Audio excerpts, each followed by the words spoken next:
Hello, everyone. Welcome back to Speed 5. And as you guys have probably noticed, I'm actually by myself again tonight, but we do wish Knorr better, hopefully soon. So tonight we do have Masters of Universalis. It's actually the finale tonight. And so what's that going to consist of is that we do have Laith and Traxium as our two finalists, and they are going to be playing the best 2 out of 3 games. They will be consisting of 60 minutes each. So that'll be Laith from TheSocialStreamers and Traxium. So Laith has 3 wins, and Traxium has 2 wins and 1 loss. So what did happen over this last week is Absolute Habibi and Traxium did play bean counters, and Traxium did come out ahead. He was 58%. With maximizing his coffee shares, and Absolute Habibi was 38%. So we wish them the best, and thank you so much to Absolute Habibi for doing that challenge for us. He did amazing, and now we will be moving on to our casters. Hello, good evening. Good evening, gentlemen. Hey.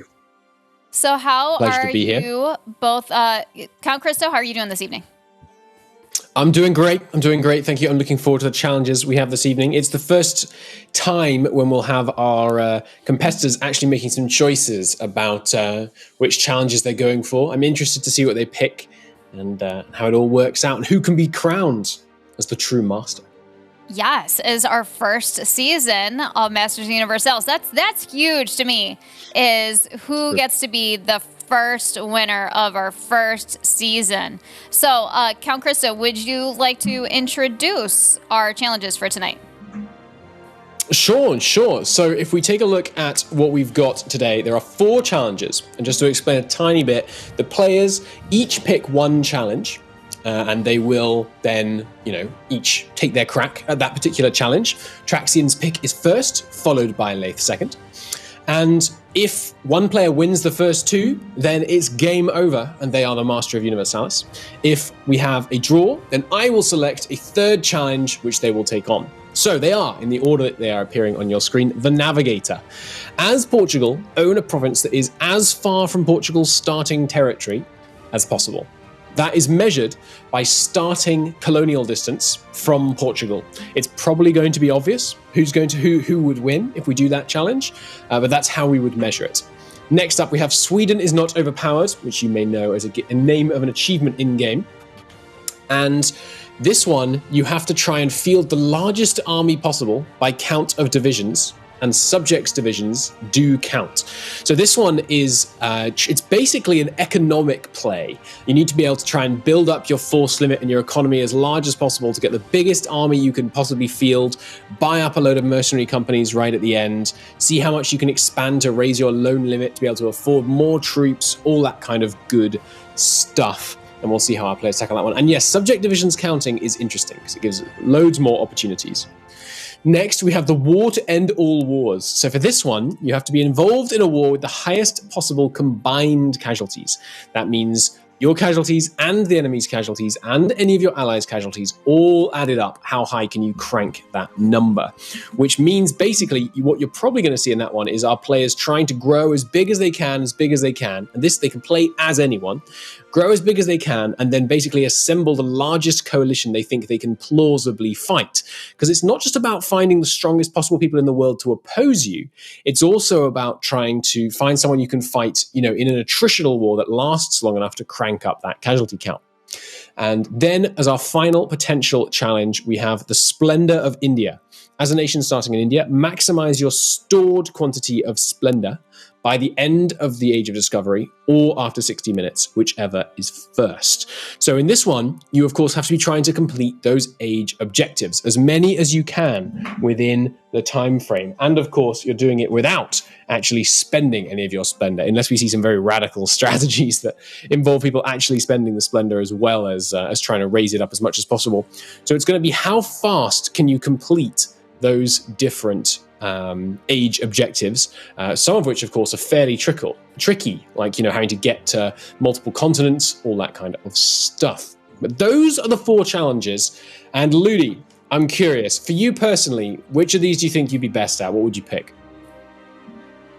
I actually like all of them. I was gonna say I want to congratulate you on making these challenges because I think that they're all really, really well thought out. And the fact that we have 4 challenges and 3 games, that's also really great since, it gives people the option of choosing what they are more comfortable with. And it gives everybody a more fair chance at, winning the competition. Cool. So, Ludi, you couldn't pick one. I was going to say, I want one, Ludi. I want one challenge that you can pick. One challenge. Okay, and this is simply because I'm a little bit of a warmonger, right? People probably know this by now. The word to end all wars would probably be my favorite. What would be the approach? Same thought vein. Mine exactly. I think I would probably pick the same exact one. Right there I must say, obviously I designed all of them, so I'm biased, but I kind of like the Navigator, the Portugal one, because it's different, right? We've done quite a lot of war-y ones, one where you're trying to get as far as possible, because there are, in the those of you who may remember the first iteration of the Masters of Universalis, which was years ago now, but you may recall that there was actually a challenge where you had to try and go as far west as possible, starting as Manchu. And there was all this kind of chaos of exploring the incognita and seeing how far you could reach into the unknown. And I did enjoy that. But we will see what our players pick. I think that the Navigator would be the easiest, though, in my opinion, because the Navigator, remember that Portugal starts with the extra trade for the flagship, where you get 100 extra colonial range, right?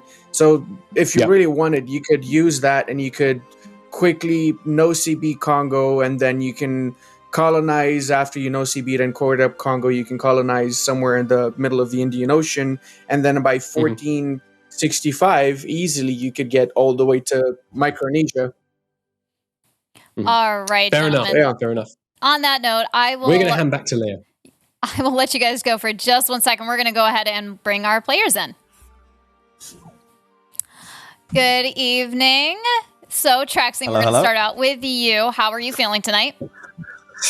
I'm feeling a bit insecure because I have like half hour of practice. Oh, okay. On that note, life is complicated, but I don't care much because I think I will handle Laith his first loss. Oh, okay, that's confident.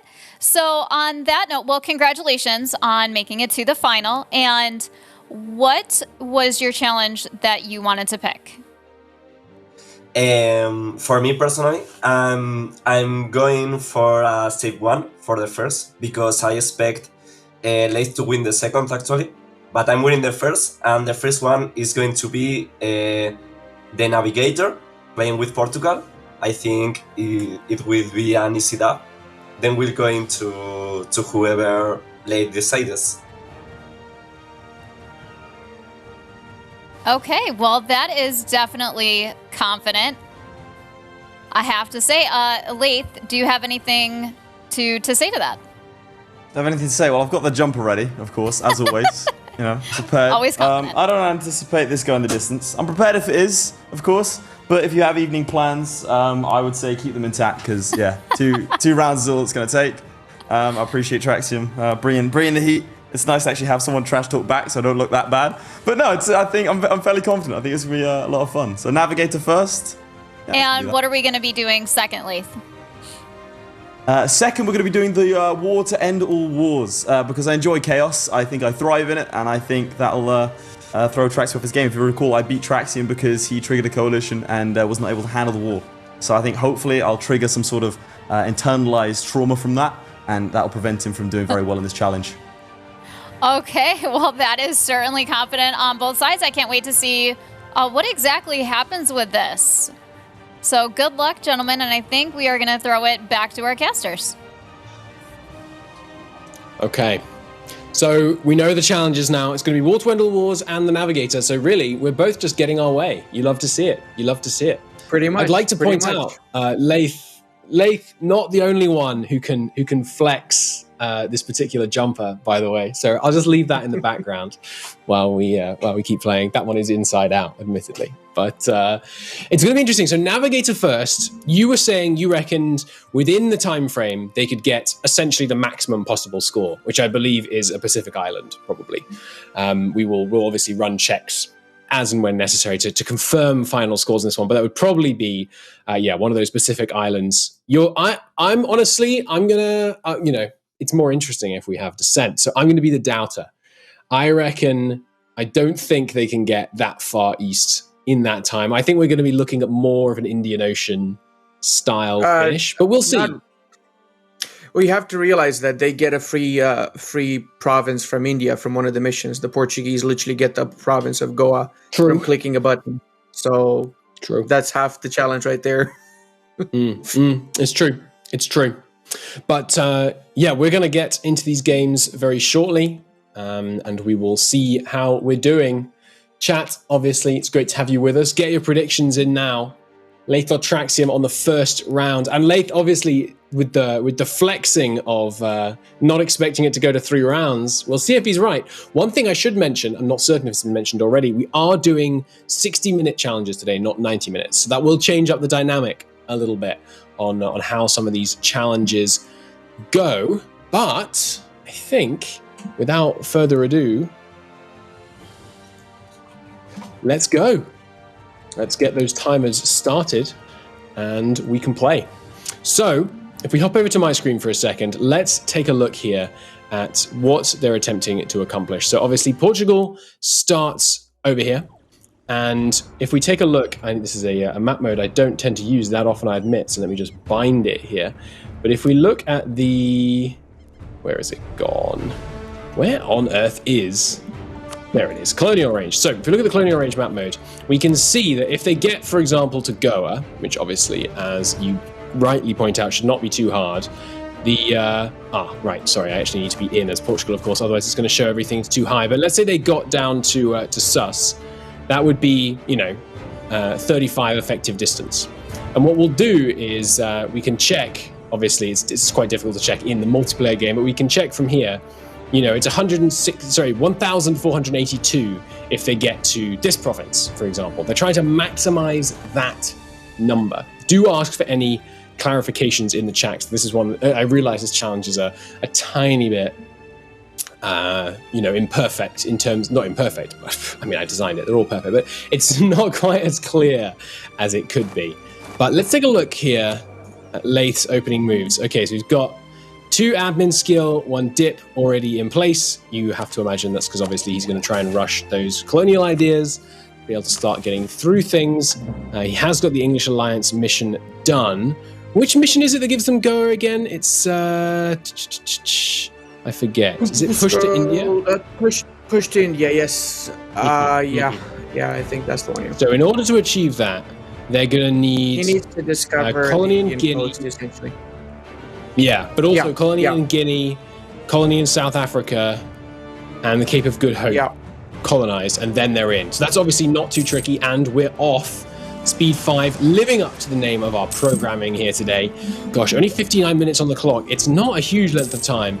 This game is likely to be fairly low on the conflict. We're not going to have a huge amount of wars, but if that bothers you, because, we're approaching, there's different elements. EU4, many would call it, here we go, exploration already started. Many would call it a war game, and you're not entirely wrong, but there are other mechanics to be played with, and that's a lot of what we're going to be seeing here today. But if you're here for the blood and the carnage, don't worry, because that comes in our second session with War to End All Wars. So while we're watching Portugal head down here, Ludi, who would you pick for War to End All Wars? That would really depend. I'd say one of the best options would probably be the Ottomans, because as the Ottomans you can quickly build up your power base, and then afterwards you can just crush everybody around you in one massive war. You could say declare war on the emperorship, on the Austrians, and just grind as much, co-belligerate everybody that you can, and just grind as many battles as possible. And as the Ottomans, you can have an easy... Sorry, no, go ahead. Go ahead. No, I was just going to say, you think you could get more that way than going, say, Ming, just with a higher manpower starting base, or Austria, even for the manpower from Emperor. Yeah. Ming is not a bad choice, but I personally think that Ottomans would scale a lot better with that. Like you literally just need to play them for 30 minutes so you can actually Beef up. Yeah. get enough beef up. Yeah, I'm seeing a lot of mistakes being made over here on my side. I'm not sure what you're seeing on your side there. No, let's head over to Switch on over Traxium. What's to- going on over there? Yeah, I'm actually a little bit surprised. So he got involved in the Navarra War. That's not the mistake, though. The mistake is he's not building light ships. He's supposed to build 3 or 4 light ships so he can build the flagship afterwards, because he needs that flagship. Oh no, he can build the flagship already. Why is he not building the flagship? Okay, I have a question. He needs to build. Oh, he did build them. Oh, I didn't notice. Wow, that was quick. Oh, it's because we're on speed 5. Never mind. Literally scrolled out for a second and went back in. But yeah, I don't see the flagship anywhere. He's supposed to build a flagship with the right trait over here on this flagship, so he has the extended plus 100 range on it.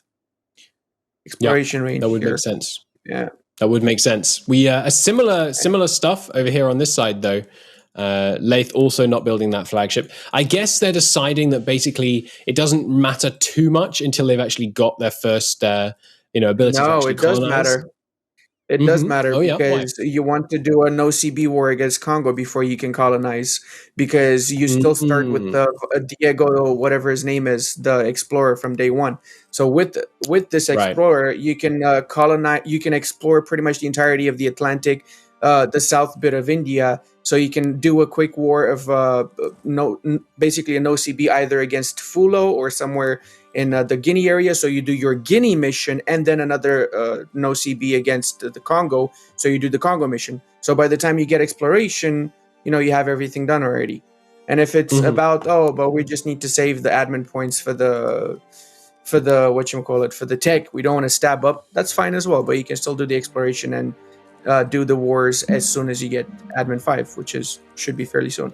Speaking of, makes sense. They should definitely get level 2 advisors for admin or 3.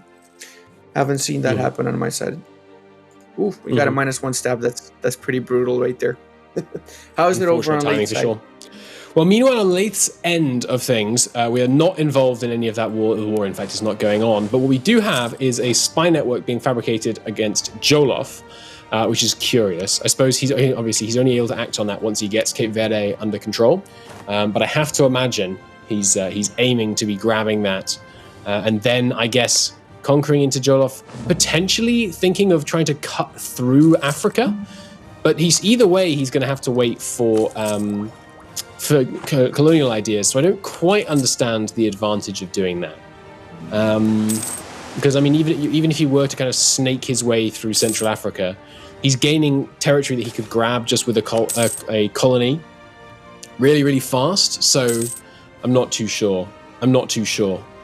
But just for the clarification, chat, you can see we've got Laith's cam active here, but the gameplay you're seeing on screen, there we go. And yes, Laith is hearing us as usual. But the gameplay you're seeing is me spectating. Laith isn't just passively, aimlessly looking around the map while this is all going on. But we'll see. He has got admin tech 4. Obviously, it's 5 he needs for the exploration ideas. But we're lagging behind a bit. We'll get that speed cranked back up again soon, I don't doubt. But yeah, the justification on Jolof. Ludi, do you have any ideas on that one? No, I mean, he's going to get exploration really soon. So he's going to be able to get that claim enacted probably by 53 or so. But why want so the claim? He doesn't, because you want to attack Jolof, so you don't need to fully wait on a colony to develop. You just core up Jolof provinces. I see, yes. And then you can core up Congo directly. It's like the obvious play here. Right. That makes sense. That makes perfect sense. And I'm surprised Traxium's not even exploring the areas. What's happening here? I guess he's just waiting for the for the exploration ideas. Oh, and yeah, Laith has found Congo. There they are. Down there, looking how allied up they are. Not they have got a few allies internally, which will make that war slightly more tricky. Obviously, very manageable for for them to handle it, but we'll see. We'll see. He's got his flagship now. Let's take a look at what he put on it. Oh, and the Renaissance has fired. But yeah, he's got this light ship bark with Portuguese navigator, so fleet exploration range up, and standardized signal book to increase the movement speed. Unsurprising there, just so he's able to explore further and further without needing to be slowed by the necessary range. Gosh, we're already almost 10 minutes in. This is this challenge is time ticking away. We are getting there on Admin Tech 5. It's going to be probably maybe early 55 that we're looking at being able to grab that first one. And obviously he is banking. Oh, he's actually interesting. Okay, he's not banking all of his Diplo points. But of course, with exploration ideas, with the Quest for the New World being right at the start and the Colonial Ventures being second, he's not going to find himself very short on Diplo points as we head in there. Let's talk again about the route that we're thinking here. I mean, obviously, Congo is one of your first ports of call. And then, in order for the mission, he's going to need to colonize South Africa. We'll see whether he actually goes for that mission, because he doesn't need to necessarily. If he gets to South Africa, he could just jump straight across the Indian Ocean. But we'll see. I should note there is potential for this challenge to become slightly complex to arbitrate if our players both get to the province that is as far away as it is possible to be within the time frame. We will have to consider in-game date as the tiebreaker for when they reach that province, which is the standard rule we're using for everything else. What's the challenge? It's a good question, chat. Just to reiterate, for those of you that have joined late, honestly, how could you be on time next time? The challenge is Portuguese Navigator. You're playing as Portugal, and you've got to try and get as far away from Portugal as possible with an owned province, not a vassal or anything like that. You have to own the province as far away from the Portuguese homeland as possible within 60 minutes. And they are doing their best. So far, Laith appears to be in the lead with the expanded navigation. But the exploration, it takes a very short period of time to get that exploration done. So I don't think it's a significant lead. There's still very much everything to play for. Interestingly, covering America, we haven't even considered, is there a world where it's faster to go via the Americas? What do you think, Lily? No, that wouldn't be the case, because colonial range-wise, I mean, you could go around the Americas through the tip of the Tierra del Fuego, the south tip of South America, and then colonize the Micronesian areas.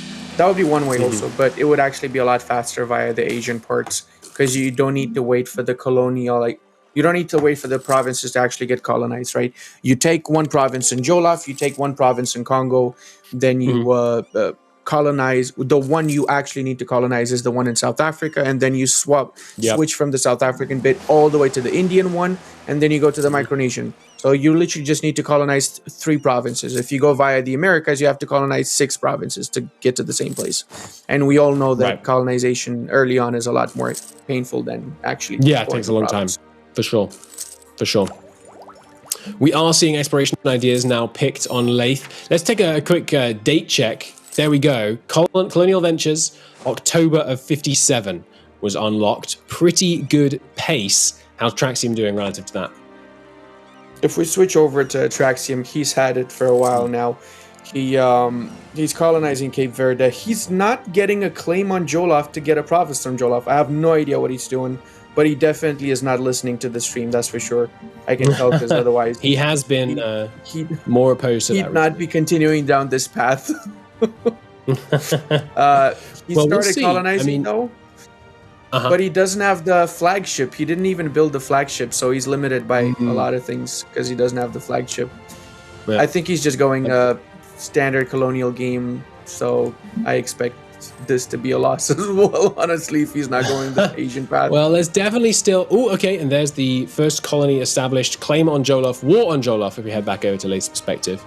He has got a native uprising against his colony, but as we're saying, that probably doesn't matter too much because he is, of course, within coring range. He's got... Oh, my lord.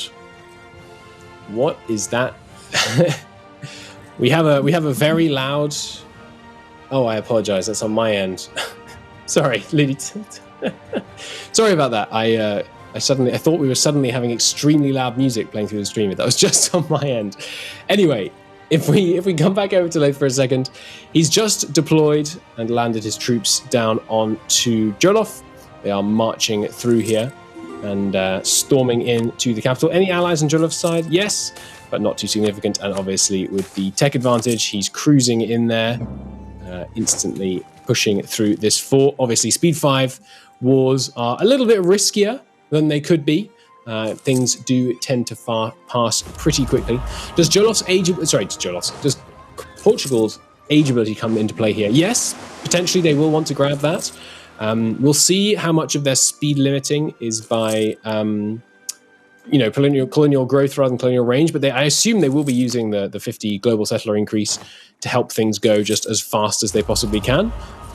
We've obviously got that's probably actually why Laith discovered America, is partly for that extra splendor growth, which we might be seeing become all important in a tie-breaking competition later, but we will see, which will be helping him obviously crank towards Portuguese colonial growth. But yeah, War for Jolof going very uneventfully, not a challenging conflict for him at all. He's already in a position to be able to take the whole coast there in that piece, should he wish, which means that then he can obviously start coring this up. And of course, coring, as you say, is much faster than a colonial colony actually being finished. And yes, there is 2 provinces being grabbed. Coring only one of them so far, interestingly, but we'll see what the play is there. How are things over on Traxium's side?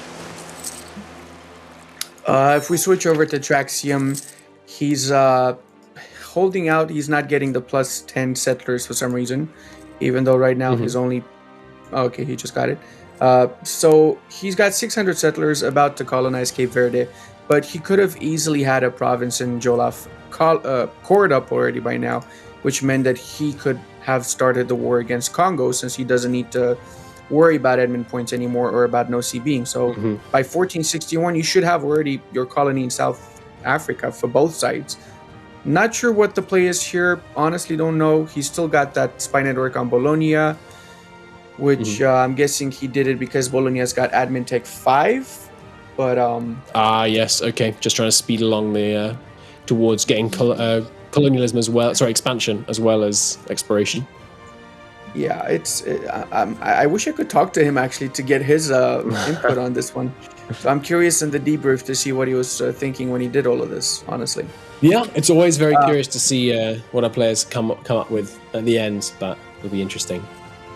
For sure. So he's clearly not going for the Asian bit, though. He's going for the colonies, from what I can tell, 100%. Okay, interesting.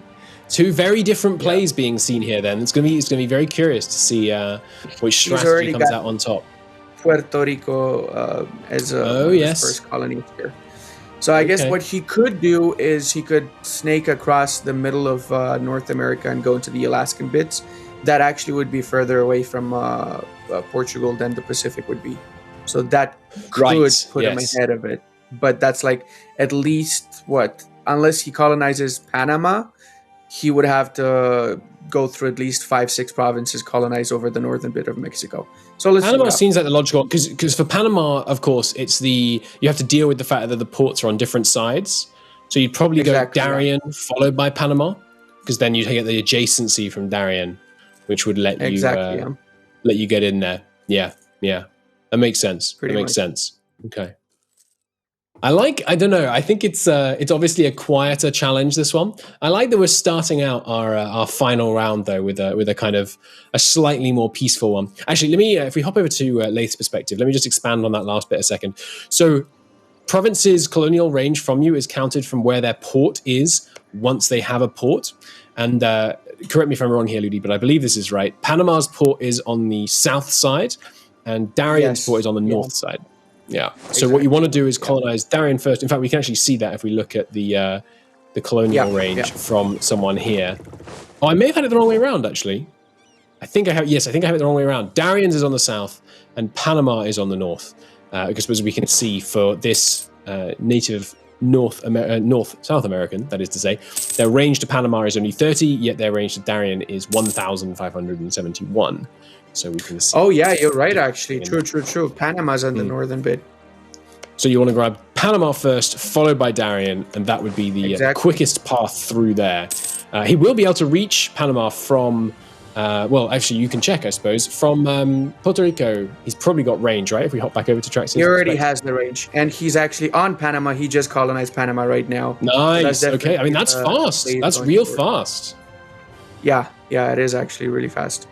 He actually might do this a lot faster than I expected. Wow. So he could go Panama, colonize the next province so he has access to the other side of the Americas, and then he can go Baja California, and then after Baja California, he can go all the way to Alaska, maybe even back into Micronesia, which would trump any sort of challenge, really. He is not... I like this approach. I did not expect this, and I have to say I'm positively surprised.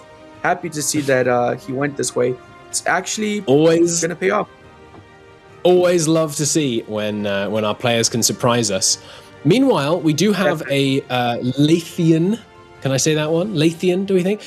Colony going in South America here. If we hop over to his perspective, we can see he's got Sao Tome under control, and they are, pushing down. He's got a couple, actually, here, interestingly.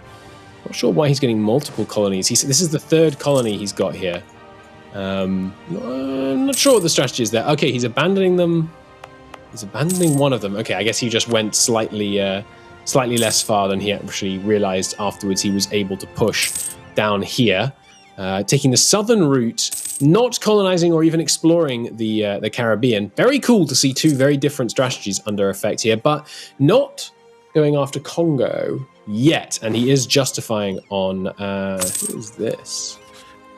How is he justifying on this tribe? He hasn't seen them. Oh, because he can see their tribal lands here on the outside, right? So the areas that they consider their home, you do still get to see on there. If we go back over to Traxium's perspective for a second, though, I'm going to... I actually do have EU4 running as well on my own PC, so I'm going to take a look here at what the actual furthest away provinces are, and we can clarify where the scores would be. I do believe it's either a Pacific island... I don't understand this. He didn't go for the 50 settlers first. He went for the +1 development in each province. I don't understand this move. He had 800 splendor points. What? Questionable. That is weird. That definitely seems questionable, I have to say. Meanwhile, on Laith's side, we did get the 50, but staying with Traxium. Okay, he went there, slightly different province, but same deal. Port on the north side, I'm assuming. Yeah. I think this is on the... I think it might be on the south side, actually, the port. Oh, really? Yes, it is on the south side. How did he get range for that? Well, he doesn't need to. He just colonizes an adjacent one, then he starts the colony in Kuna, and then he just cancels the... of course. Yes, that didn't occur to me, but that makes sense. So, if we take a look here, well, staying on your perspective for a second, but if I take a look on my side of things, we can see that, yes, the colonial range to provinces in Alaska is 2,106. Meanwhile, to Wake Island, for example, it's only 1,700. Okay, so I think the furthest province is going to be something like Jugjur in Alaska, or actually, it might even be... No, Beijing is slightly closer, but there's still potential for it to be one of these little islands. I think it is one of the islands in Alaska. I think it might actually be this one right here in the Aleutian Islands. Let me run the check. No, that's closer than Siberia. That's 1856 for that little island at the end of the Alaskan island chain. But it looks like the furthest... How about Kamchatka? Let me see. No, that's still closer. It's Gizhiga. Looks like the absolute furthest, which is just north of the I forget what that peninsula is called, which starts with the Kamchatkan Peninsula. Yeah, but Gizhiga is at 2,106 colonial range away. Oh, he can get this. Yeah. Traxium is definitely in this game. There is no doubt about it. Part of the question, of course, will be if Traxium knows that. If he knows that is I don't think he's watching the stream, though, so he's not listening to anything we're saying, at least. Let's take a look. Oh, I didn't check New Zealand. I should check. No, New Zealand is quite a lot closer. It's worth noting, of course, chat, that this is all EU4's reckoning. EU4 uses a slightly strange map projection. It's neither a true globe nor the Mercator projection that you know and love, or more likely, but it's all a little bit warped. So this is in don't take this as too much of a direct history lesson if you're geography lesson if you're trying to work out how far away things are from Portugal. But we do now know our objective, which is gonna be interesting. How close are they to Traxium to finishing that colony now? He would have finished this if he took the right splendor a while back. Yeah. Oh, I see. Okay, if we hop back over to Laith's perspective, I see what he's doing now. Okay, so he is exploiting, I mean, I don't know, I don't mean exploiting in a negative sense here, but he's exploiting the fact that if you colonize a province, you're allowed to colonize the one next to it, to just hop his way down the South American coast. I really like that strategy. That's fun. Although maybe I would have left a colony. Well, I don't know. It seems like a bit of a risky approach to be charging down here without leaving any troops to defend the colony, because if the colony were to fall... Well, actually, I don't know this. Ludi, as our resident weird edge case expert, if you're colonizing a province... Oh, yeah, see there. They did rise up against him. If you're but there's not enough of them. Okay, so he's fine because there's only 500. But let's say you're colonizing a province, and you send your colonists to the province one over from it, and... people rise up and destroy your first one before the colonist arrives at the second one. What happens? You have to redo it, the same thing again. You have to redo it so it doesn't send the colonist gets withdrawn en route. No, if it's en route, it should be fine. If you didn't send him yet, then you have to redo it. Understood. So as long as he's as long as you click the button, yeah, it should be okay then. Okay. Interesting. So now his strategy is coming up against a obstacle, which is and I'm sure this pronunciation is wrong, but the Charrua are blocking his path directly along the coast. But he doesn't even have to go along the coast. He could just go inland and cut across here, but that would probably take... Well, he probably is trying to cut across Lowdown. I'm interested to speak to him why he didn't go the Panama route, but we'll see. We'll see afterwards, obviously, what the input is in there. So let's do a quick date check. We're at 72 on Laith's perspective. Where's Traxium up to now? 75 right now. He's 75, basically speed-5ing and not pausing at all. Fair enough. I mean, I definitely respect that as an approach here. Okay. Yeah, we've got the colonists storming in here. Laith does, as we can see here, have the global settler growth unlocked. Is he still... No, okay, not caring about having any advisors active just now. So not caring too much about rushing for expansion. Neither is he saving Diplo points by the looks of things, continuing to get those, probably obviously, for the colonial range bonus that you can get from some of these. Naval Ambitions, level 7 there gives him a huge boost to colonial range, practically 100% addition on this one. But we will see. Okay, yep, there we go. Spy network is established on those natives that were in his way. He's pausing, so I have to imagine about to declare war on them. And we will be seeing a push through them rather than attempting to take the inland route. Yeah, he's got obviously no trouble at all. Yeah, should be obviously heavily one-sided. You can't demand... Well, actually, I'm not sure. I'm not hugely familiar, I confess, with some of the new indigenous American nation mechanics. Can you demand them to give up tribal land, like the homeland areas that they Not claim? Anymore. You used to be able to. The latest patch fix that. Fix that one, right. Well, I guess it wasn't an exploit, so they didn't fix it, but it's just they changed the way that works. Fair enough. Yeah, obviously no trouble at all with these sieges here. He is not deciding not to breach through, totally unnecessary. At speed 5, obviously, these sieges going pretty quickly. He took the province. Oh no, he forced to migrate, I think, in that peace deal, actually. And so they've been pushed down a province. Potentially not what he intended, but we'll see. Or maybe, maybe it is actually, because if he can do that repeatedly, he's going to be able to continue taking the provinces off him without needing to colonize. But I doubt that's faster than the existing method. I mean, we do have to see a does it matter if the province is colonized or like does it have to be a full core? I think we should make it so that it's a full core, right? End of the day, once we settle it, because if it's just like this, you can literally just snake one province to another all around. And he won't be able to get to Siberia though. This way. True. He's still going to need to. He's going to need to be able to hop across the Pacific. It's going to be interesting to see. You know, we were both assuming they were going to go via the Indian Ocean. It's going to be interesting to see what their strategies are for crossing the Pacific, because obviously there are a couple of nations in the Pacific, notably, of course, Hawaii, and then down in the south there's Tonga, Samoa, and them. But then getting all the way up there, it's a long way to actually get up to Gizhigna, which we now know is, of course, the finish line of this particular race.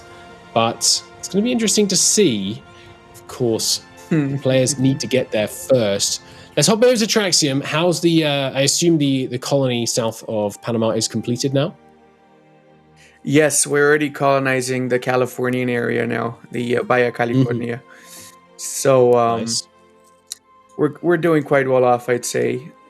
Still waiting on that extra 50 colonists from the. What on earth is happening? He took what? I'm getting triggered here. Why would you take aggressive expansion instead of the freaking settlers? What? That is a little. This makes no sense. That is a little confusing because he's not going to need to do almost any wars to get this one done. But we'll see. Lord. Let's do a scores on the doors situation right now. So Traxium right now scores 1,505, and Laith, meanwhile, scores a mere 559. So a pretty significant advantage for Traxium so far. Obviously, it still go either way. I am confused about that allocation of splendor for sure. That seems like I think it's Traxium unusual has not really. I think he hasn't really played Portugal much because, like, the flagship is a big. It kind of tells me that he hasn't played much Portugal because that's like a standard move for the flagship and the splendor, right? Because the 50 he splendor did say basically means obviously. Sorry, yeah, go ahead. the splendor. If he took it by now, he would have a colony in Alaska guaranteed by now. Even in Siberia, I would wager by 1482 he would have one, simply because of that one little click. And I think that's probably what's gonna put Laith on top, because he did take the splendor, so it's easier for him to get the settlers done. Yeah. And of course, with it looking like both players might reach the furthest possible location, we might end up coming down to date. And in date, Laith is obviously, quote unquote behind, which actually would mean ahead if it has to come down to the tiebreaker. But does it make sense though, considering that we are speed 5 and we're encouraging them to play in speed 5? Should we take the in-game date or should we take the actual timer that we have? I certainly think it's something we could consider changing in the future. But for this season, the in-game date is the kind of predetermined tiebreaker. I don't want to be switching up rules halfway through and stuff like that. I see what you mean though. But like, it doesn't make any sense. Fair enough. Well, that's honest feedback is what we love to have. So, chat. Yes, sir. So far, there are 3 routes that have been discussed here. We've got the eastern strategy, where you hop round into the Indian Ocean. We've got the southern strategy, where you go around the south of the Americas. And based on where Laith is exploring, if we hop over back to Laith's perspective, based on where he's exploring, it looks like he's going to try and carve a path across the Andes here into, and then jump from there. And then, of course, we have the Panama strategy, which Traxium is deploying. And I have to say, I think the Panama strategy seems the best. It's really fast, getting up to Darien, and then from there you're into Californian situations. It looks like so far the Panama strategy is really good. But could we get you can do three-way polls in Twitch chat, can't you? Could we get a Panama versus South versus East poll? I'm curious what chat thinks is the fastest way to try and accomplish this, because I'm voting Panama for sure. Yeah. Panama's the smartest one in my opinion. That's really, really good play on Traxium side. It definitely seems like that's the way it's playing out so far, but we'll see. Oh, and here we go. Okay, he didn't actually need to. Of course, because he conquered this province, he was able to core it. He doesn't need to go across the Andes. He can just hop round the Andes. That's a significant advance for.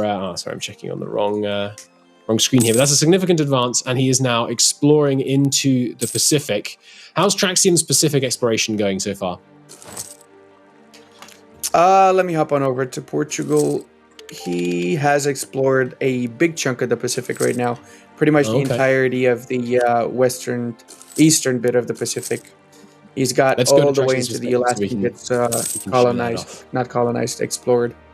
His ships are strong over here at work. They're doing their job. I'm guessing he's gonna have the range to go into the Aleutian Islands next as his next colony after he finishes the one he's doing right now. And he I do love how it describes that exact line down the center of the Pacific, by the way. When you're exploring the Eastern Pacific, you get that slightly odd looking line, which I believe is a hangover from engine restrictions. That's where that's technically the edge of the map, I believe. But it does look slightly funny when you're exploring it. Yeah, but sorry, you were saying you reckon he can get... He's only 2 colonies away then, basically, right? If you reckon he can get Alaska, that easily puts him in range of... No, 3 colonies, I think, because it's a little bit weird, but between the Aleutian Islands and Kamchatka, it's actually a lot of range. I don't know why it's weird. He might have to just no CB and attack the tribes here, and then after he got the tribes faster. Yes, yeah. And then he can just colonize this afterwards. Yeah. Does he currently, I mean, I'm not sure if we can tell this very easily, but I imagine he doesn't currently have the range to explore around there, but we'll see. We'll see. No, I doubt he has it. I doubt it. Yeah. How close to finished is that colony? Where is... That colony right now is finished. It's finished. Okay, let's see where he went. Oh, okay. Nice. Meanwhile, Laith so he went to the Californian bits next. Okay, I guess that was as far as he could reach right then. Or, well, maybe as far as he explored. No. Meanwhile, Laith, if we hop over back to his perspective, is doing his patented province by province, hopping his way up South America, coming up to the Incan territories here. He's presumably eyeing up, trying to get to some of these. If we look at his colonial range right now, yeah, I mean, it's a long way out to some of these islands. He's got this one over here unlocked, but like visible, that is to say, but with only 468 naval range and 700 effective distance. That's pretty tough.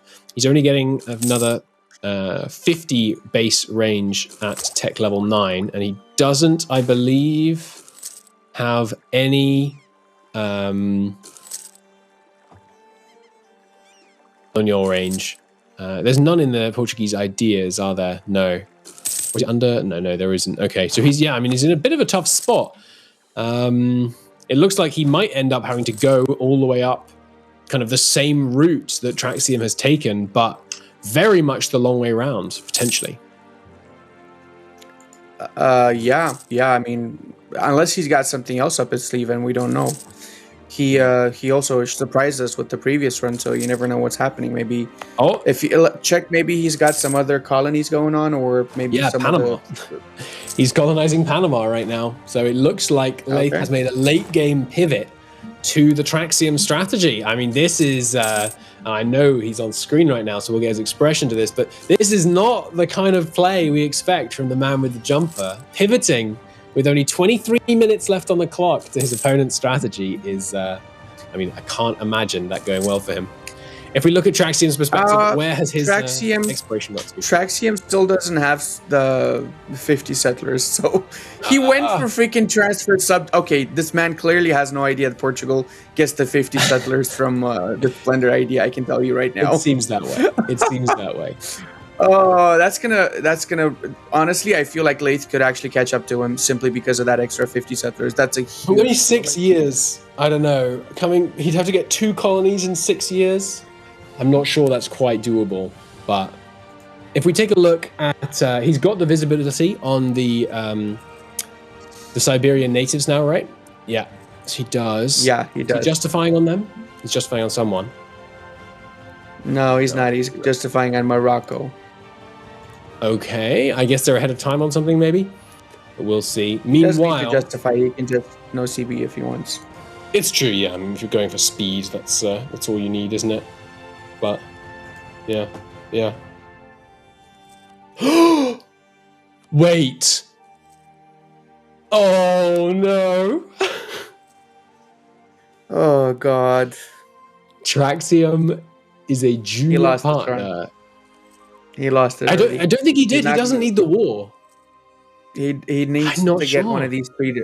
He needs to get one of these three provinces, and he cannot get them if he cannot attack Oh them. my lord. And he's not gonna have even if he has a province colonized in Unangan here, he does not have the colonial range to get there because of the way that the game is.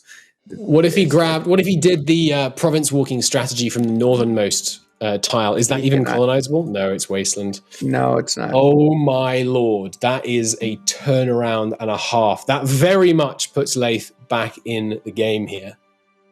But that is That's a big L, my massive L. God. Let's switch over to Laith, see what happens. That is so unlucky. Well, no, just before we do that, sorry, let's hop back to Traxium for a second. Who's would support his independence? Because if he could just get France to do all the work and release him, like it seems like he could just press on, right? Yeah. There is a support independence macro builder option, so we can see easily who would be willing here. Oh, no one. I don't. No, the thing is, he doesn't realize. He doesn't even. I don't think he knows that he cannot attack the natives if you're a junior partner. I'm He may assuming think he has doesn't have range that as a- round. He probably thinks that he has range round. Yes, that's probably what's happening here. Because he's colonizing this province right now, right? I'm not convinced he doesn't. I'm still not completely convinced he reckon? doesn't have enough range. But All right. I hope Let's I'm wrong, see. honestly.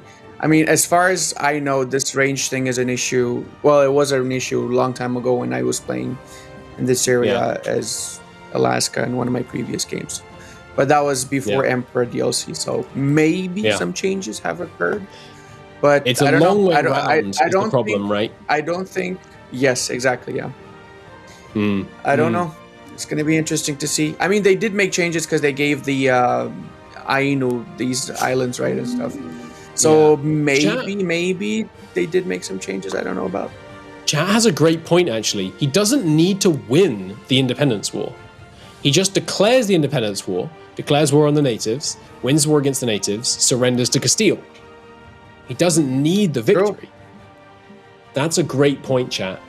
That is a great point. That's a He good point, could yeah. well do that. Yeah. But he's not listening to us now, so he's not listening to the stream, so I doubt That's true. he's He's gonna not do that. getting the inside scoop. He hasn't even started his golden age, which is again an extra big L. Meanwhile, Laith has just triggered his. So the golden era is helping there. But yeah, I mean, Laith Traxium. is listening to the stream by comparison.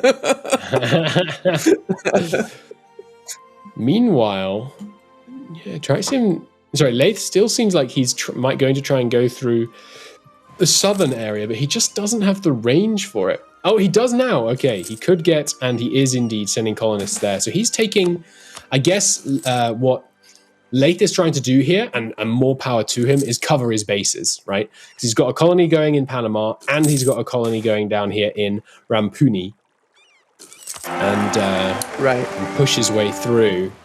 But I mean, we'll see. 18 minutes on the clock. We are going to come down to the finish line, it looks like here. I think, honestly, my bet right now, I don't think Laith makes it. I don't think Laith has time in 18. Well, he's got to get two colonies, a war, and a colony in 18 minutes. I don't know. Let's see how many colonists he's getting. Can you check one of the provinces that he's colonizing right now to see how many good colonists idea. he's got? Well, I can check in the check here. 105 base is his current one, and he's just got. Yeah, he's sending one north here. Oh, he doesn't quite have enough to get to Baja California from Panama, but he's grabbing one here. Yeah, so it's not even. It's 1, 2, 3, 4. 4 colonies, a war, and a colony in 17 and a half minutes. Or if he takes the southern route, no, the southern route's not going to work because it's like 1, 2. It's too many. It's too many. Oh my god! Now Laith is at risk of falling under a personal union, and he can't introduce an heir because he has 20 legitimacy. Holy hell! If we get both our players under personal unions, he could just, of course, declare a war because you don't fall under personal unions when you're a war. So he could just declare a war against the native and then never peace out. But God, if we had both of our players falling under personal unions, I don't think I could handle it, man. I don't think I could handle it. We'll see. We'll see. Okay, on Traxium's side, how nearly done is his Unungan colony? He's got the Unungan. It's already colonized. Okay, so Now, can we see his colonial range? Let me check.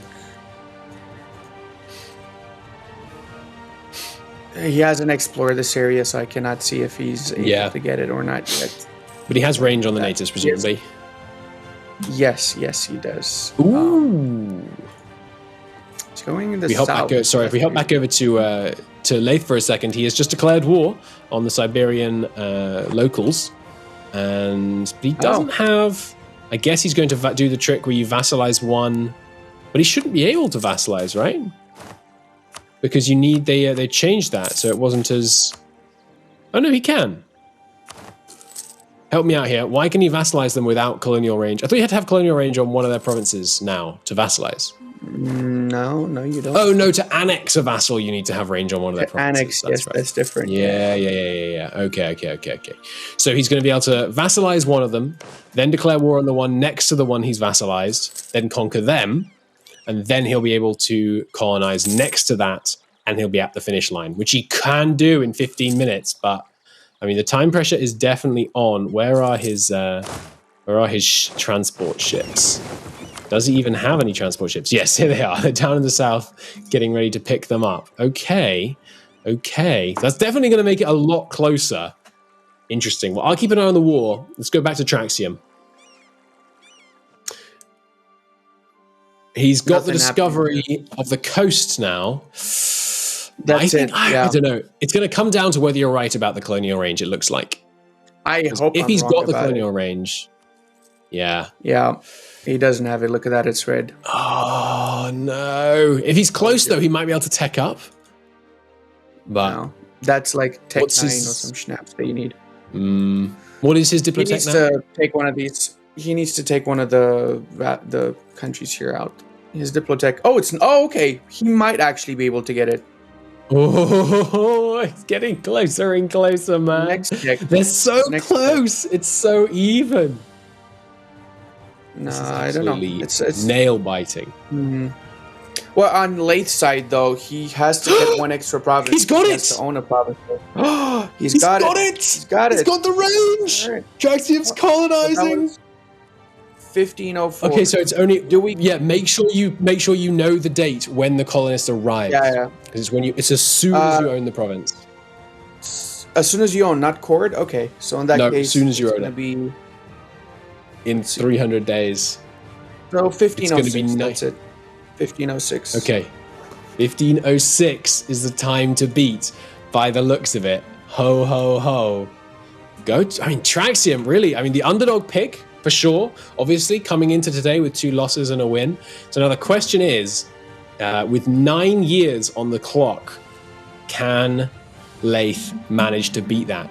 Ironically, this takes some of the time pressure off Laith, because he doesn't have to worry about in-game time. Sorry, he doesn't have to worry about IRL time as much. 13 minutes is enough time. But there we go. We're looking at almost exactly... December 31st, 1505. No, it was December 31st, 1505 is Traxium's time.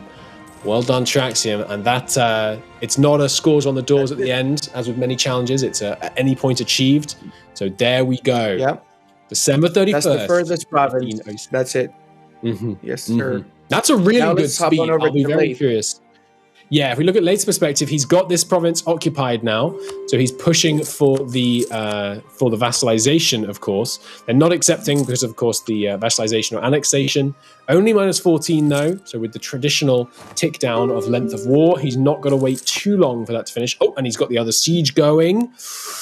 Oh, it's getting really close. It's getting really close.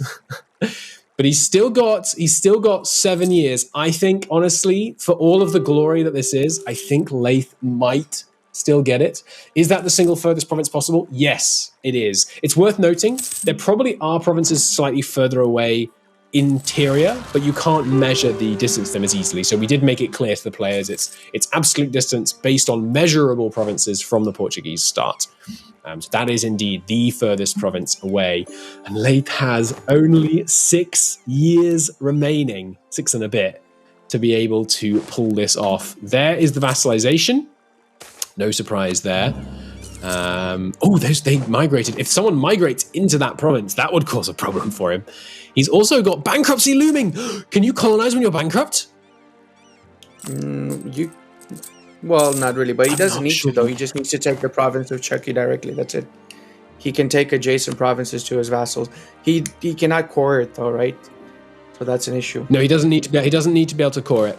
That's fine. But with while he's bankrupt, I mean, that might do it. He can wait for Bankruptcy, 5 years, though. 98. If he declares bankruptcy now, he has until 1503. He has more than enough time in 2 years to catch up. It's true. But he would have to stop do it losing now, money. though.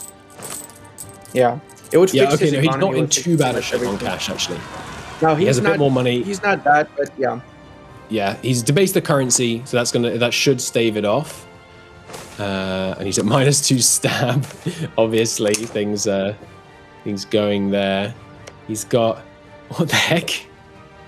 Gained 3 papal influence when his Siberian local tribe builds a temple. Interesting. Anyway, so he's presumably just about to declare the war here. He hasn't actually discovered the province. No, he hasn't yet. It's going to be close. It's going to be close. But you know that he's taking his time. There we go. Province discovered, obviously, outside his current colonial range by miles, but going to be extremely, extremely close. I think he has enough time now, because he just needs to conquer one province, and they haven't got any scary allies or anything, have they? No. So he just needs to conquer the one province and then go out. But he needs to do it before these guys migrate, because actually, it wouldn't slow it down by too much, because he could just no CB them again. But I feel like, honestly, the bankruptcy might cause problems here. But we'll see, which would be quite a reversal of earlier fortunes, of course, because it was a bankruptcy that threw one of Traxium's games fully out of whack. That's what's caused him to receive the only L Traxium has been forced to endure so far. But that was really good play from both players. I'm very curious if there's a more optimum strategy than this. I mean, we saw Traxium definitely had a better strategy for some sections of it. Traxium's strategy combined with Laith's mastery of just a few more relevant game mechanics, which, as we know, partly came from extra time for practice and stuff. I think you could definitely get a better time. I think we could have seen like a 1480, 1485 kind of time if we were really pushing for it. But 9 minutes left. We've got the siege started here. Oh, that is good. Check it out. Sorry to budge in. We have the province of Omolon getting colonized right now by Traxium. This is actually further inland than the province of Gizhiga. So technically, because of this, he's a one step ahead. Laith would have to colonize both Gizhiga and Olomon. Unfortunately not, because, and I did clarify this with our players, but unfortunately it's province colonial range distance from Portugal at the game start, excluding provinces that are 9999, and anything inland is going to be 9999. So it will still be the coastal province that serves as the finish line. Traxium, I would definitely respect trying it anyway and pushing in there. But it's still going to... Oh my god, no, though. He might win anyway. Laith just lost a battle because he went bankrupt. Oh my god, no. It's all falling apart over on Laith's side. He went bankrupt. His morale went to nothing. And now how the heck is he going to pull his way out of this bucket of syrup? He's got no cash, Are there any mercenaries he can raise over here? No, of course, because you can't raise mercenaries. Oh no! This might be the end for Laith in this game. He got so far and tried so hard. But it looks like in the end it's not even going to matter. It's L8th. Absolutely, chat. That is... I mean, he's still got quite a lot of time. Here are the loans coming out. He's still got only 7 minutes real time, though. So... I mean, seems pretty close. Seems pretty close. It's going to be very interesting here to see if he manages to turn that around. Did he call in? Yeah, he has got these guys in on his side. He's not asking them to attach, which you probably should do. But looking at the...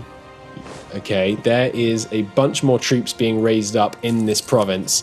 But we'll see. I mean, he's got an army morale of 1.75 versus the enemy at 3.2 and the enemy's ally at 3.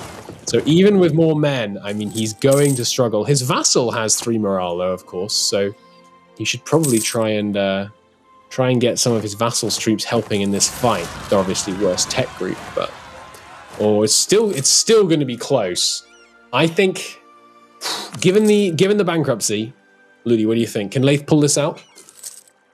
Yeah, he can. He still has 4 years. He can do it. 5 years, actually. 3.5. Right. I'm 15.05, right? Yeah. Yeah. To be honest, I'm now betting on Traxium. I think he's not going to win this fight. I mean, he's got the men raised up. He's used all his manpower now, so this is all the men he's ever going to get. Did you actually say specifically inland provinces don't count when we mentioned the rules? Because inland provinces are not 999 as long as there's an adjacent province by the coastline, though. So that can really be... 999. The point is that the unit of measurement is the Portugal start, and from the Portugal start they are. But we'll worry about that when we get to the end, because right here, Laith is charging in. It looks like Laith may have time to colonize both those provinces before the top clock hits 0 anyway, which would make sense if he's... Oh, he pulled it out. He got the victory. There we go. Celebration from Laith. Unsurprising. It's still going to be close, though. He's got to win the siege, and it is a level... Oh, no, sorry. It's a level 1 fort. I was about to say I thought it was a level 3 fort. That would be quite surprising. But, yeah, just a level 1 fort. He hasn't explored the coast yet, so he can't barrage. And he has no navy, so he definitely can't barrage. He's getting in there. Oh, it's going to be close. He's only got 4 minutes, 40 seconds on the clock. Okay. And he's got bankruptcy looming again, but he's got plenty of time. Oh my goodness. Okay. He's pushing in. Okay, it's going to be interesting. You know what? While the siege is going, something that doesn't exist? Or maybe it does, but I've never seen it, that I want now. I want a spreadsheet that calculates the estimated time left in a siege. That would be really simple to make. I should make that. That'd be fun. But he's got the peace offers coming in. Obviously, not going to be accepting those. He's got 2 colonists ready. But he can grab both these provinces. And if I look at this border, no, there is still the native that he forced to migrate is still here. So he won't be able to grab that province without it. But the native might go into Gizhiga, though. There's a chance that could happen. It's true. And with only 2 and 3/4, maybe 2 and 2/3 years on the books, it's going to be really close here. He has got the other native in the war. He should let... Exactly. Wait, he should let the native migrate to Gizhiza. That would be the... Oh, it's the other native he's in the war. Oh, wow, okay. He can't take the province. Yes, I didn't want to say anything because I knew Laith was stream sniping. That's a 999 province right there, boyos. Because he doesn't have a court province within range. But shouldn't the vassal adjacency do it? No, that was fixed a long time ago. So yeah, he pretty much lost this round. Oh wait, but what about adjacent to his vassal? What about adjacent? No, to his as vassal? long as he has to have a court province within colonial range. and he doesn't have time to annex them. That looks like it's going to be a dub for Traxium. It already was a win for Traxium a while back, I know. Oh my goodness. See, this is what I have no happens idea. when the casters realize that you're stream sniping, okay? He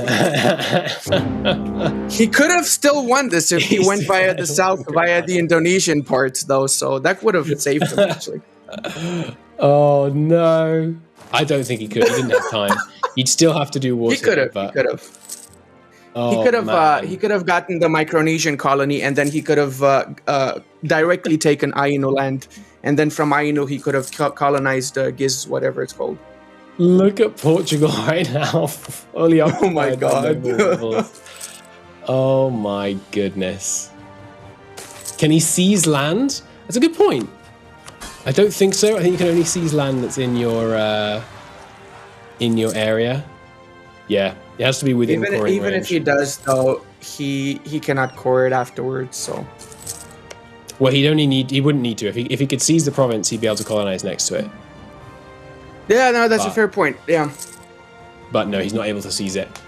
Wow, that was an exactly 50-50 poll, and it has come down to not quite time. I mean, there's still a year on the clock. We may as well let it play out. A minute left in real time. One thing Laith did do, he used his time really well at the end there.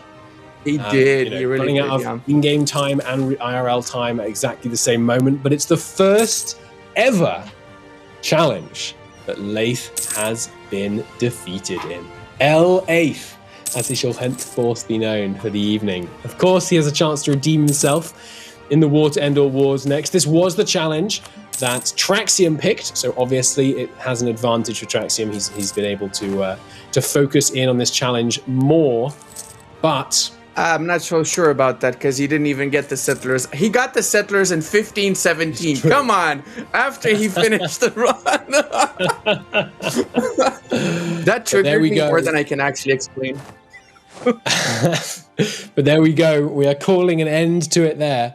Let's come back to Just Casters here because we have seen the end of that challenge. So that is a dub for Traxium at the end of our first challenge here. It was not what we were expecting when we saw the strategies. It was not what we were expecting when we saw Traxium making some technical misplays. But he brought it through to the end. And at the end of the day, it was Laith that made the critical gameplay error of not knowing that it had been fixed, that you can no longer you can no longer annex provinces next to your vassals.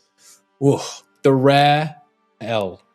Which brings them both to one challenge each now. I'm actually surprised that my money would have been on Laith from the start on this one because he had a really good idea with going into Asia and using the Indian part as well. I didn't even honestly think about the Panama strategy that Traxium came with, so kudos to him. That was really, really smart. Yeah. Well, let's throw it over to Leah and the players so they can have a look at what was done and take a bit of a chat to our triumphant Traxium and our L8th. Over to them.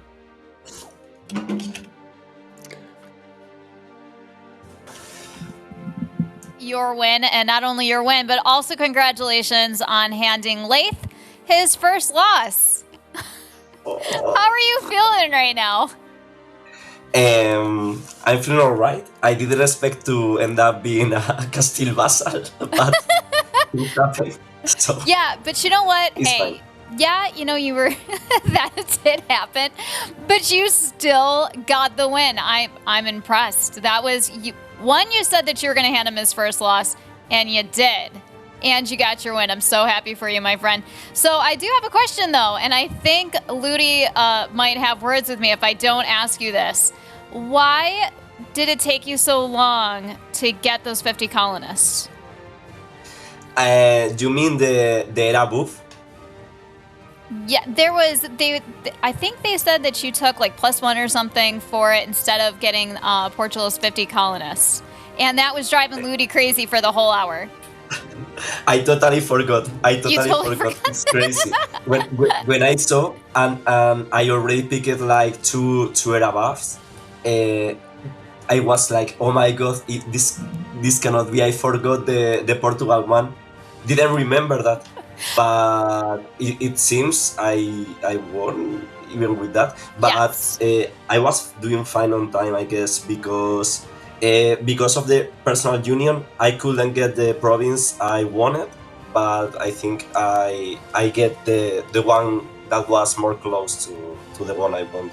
Yeah, you did an absolutely great job. That was, I think, even if you had taken that early on instead of waiting until 15, 17, I think that you probably just would have gotten there earlier. I think that they were guessing probably about 1485. So, but regardless, you still won. So congratulations. And Laith, what do you have to say for yourself, my friend? Well, I just think it's more interesting for the show for me to come back from behind, reverse sweep. I've been dominant for so long that I wanted to feel like an underdog for once, and so you've gotta just sometimes let the story write itself. So, did I want to come through undefeated? Yeah, but I think subconsciously I wanted to also play the underdog role at the same time. So Okay. we'll And Count Crystal wanted me to ask, why didn't you go the Panama route? I just thought the Portuguese colonists wanted like a little journey, a little migration. I thought that was the braver strat. I don't want to, cowardly go straight for Panama. There's an alternative answer, which is I didn't think of it. But I think I like my answer better. Okay. All right. Well, we do see that Traxium's way of doing things did end up being better. And I have to say, Traxium, you kept everybody guessing for a while as to what your strategy was, because we were all kind of sitting there scratching our heads going, what is he doing? But it ended up working out for you. So, next up is our war to end all wars. So, Traxium, since you were the winner of this last round, would you like to say what your strategy is, or do you not want to tell Laith what you're doing? Well, my actual strategy is to go full ape and try to kill as many people as possible. But it may be hard. Okay. And Laith, would you like to say what your strategy is?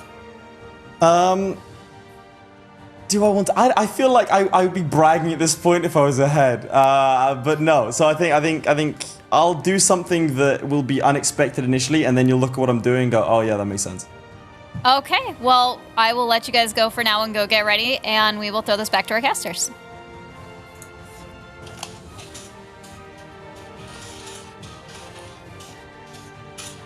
Of things sorted on our end, so excuse me as I glance back and forth while we get into the next round for this multiplayer. Ludi, you would play the Ottomans, we were hearing early. Talk to me about who your big war would be against. Some kind of coalition, presumably, or just... Would you try and trigger a big coalition against yourself, or would you just go against a normal opponent? Most likely, yeah. What I'd probably do is I go the standard Ottoman route, take over Anatolia, take over all of the Balkans, then take as much as the Egyptian parts, whilst at the same time expanding everywhere. So this way, by 1455, you can have a coalition that's basically half of Europe, half of the Muslim world, and you can just have fun. Max loan up before you start the war, of course, and then you trigger the coalition, so you have control of the war score as well and everything. So yeah. That would be my Makes sense. But obviously, you can do it as a lot of different countries. Ming is really strong as well. It really depends on who you're going to go for. Yeah, that makes sense. Yeah, I think Ming doesn't have that much growth potential compared to the Ottomans, but with only an hour, you don't have a whole lot to grow anyway. But and then as Ming, you have to have India. You can annoy all of India really, really easily. Just declare a couple of no-CB wars to create a mega coalition. One thing I'm going to be really interested in is seeing how well our players manage to create a big but manageable war at the end. Because I think what you want to do is spend like the last 20 minutes fighting over and over and over, not the last 5 minutes fighting one big war that you immediately lose. Because there's going to be way more casualties the more you can drag it out. If you can get some attrition going on both sides, that's another good thing for Ming. If you could play Ming, I'm thinking now. This is in my practice game. I tried as the Ottomans, but this is actually what I think would be the best strategy right now. You play Ming, you go into a huge amount of debt, and you build just so many forts, and then you declare such a big war that all your enemies come in and they suffer staggering amounts of attrition. But I mean, we'll see. We'll see. Is Traxium in-game on your end? We just went into one lobby. Now we're not in-game yet. Excellent. Okay, well, no hurry. I can reveal the viewing public. Do you have to start in 1444? Yes, that's a good point actually. So my challenges, I tried to word them very specifically, but one thing I have assumed for all of them is that you have to play stock EU4, stock rules and setup, so normal difficulty, Lucky Nations on, etc., and you have to play in 1444. All of the challenges make that assumption. But we have seen now, Laith, is it one war or can it be many different wars? It's one war, the war to end all wars, not the wars to end all wars, is what we're going for today. And now here we have it. We have Laith has loaded in as Ming. So I'm going to see, I think we're going to see defensive ideas. I think we're going to see, is there any other attrition these days? I don't think there is. Beyond, I thought actually, so attrition to enemies obviously up there on defensive ideas will help him. Is there an idea, is there a policy that you can use for, I don't think so. I don't think so. Let's take a look at Laith's perspective here. But I think we are going to be looking at, defensive ideas probably would be a good way to do it, because what you can do, right, is you just fight purely defensively. So you build a ton of forts, and all you do is relieve your forts over and over as much as you can. And you sally troops out of those forts in order to maximize the amount of casualties get inflicted, because, of course, garrisons of your forts are one of the few ways you can add casualties. It's them and mercenaries, the two ways you can add casualties without draining anyone's manpower. But we'll see. We will definitely see. Yeah, and definitely truce breaking to build the coalition, so you have a worthy enemy, is definitely the kind of thing we're looking for. We ready on Traxium's side? Yeah, we're ready on our side. Whenever you guys are. Amazing. Okay, let's go for it. I will post. Go. We are ready to launch off here. Let's see. We do have both players in Ming. I'm not surprised. I do think this is my personal favorite strategy. I think there's potentially potential, shall I say, for a play as, oh, look at this massive debt from Ming. I think what he might do, I'm so curious. If we look at Laith's perspective right now, both of them actually have immediately taken 3,000 ducats in loans. I'm thinking what they're going to do is build a ton of forts, then go bankrupt. Bankruptcy deletes buildings built in the last 5 years. Is that right, Lily? That is correct, yeah. Okay, so they need to build all the forts, wait 5 years, go bankrupt, build a bunch more forts, and just see what they can do. But we're seeing big. Okay. I think the strategy might be different. No way Laith is going to try and fight one war for the whole time. Because he's piling a lot of people up into taking a lot of attrition. Oh no, he spread them out again. Okay. I was going to say, if he actually tried to do it just by suffering attrition in one war, surely that's not the strategy. But he's pushing in here. He's conquering a bunch of mountain provinces. That's my guess as to what the strategy is here. Because the more mountain provinces he can have, the higher defensiveness, the longer they take to siege down, and the more he's going to be able to crank up the casualties in a future war against him. What's Traxium's opening move?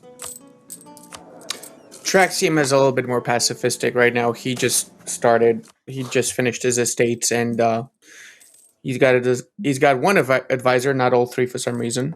I'm not sure what he did with the money. Did he actually build any forts? Let's check. He did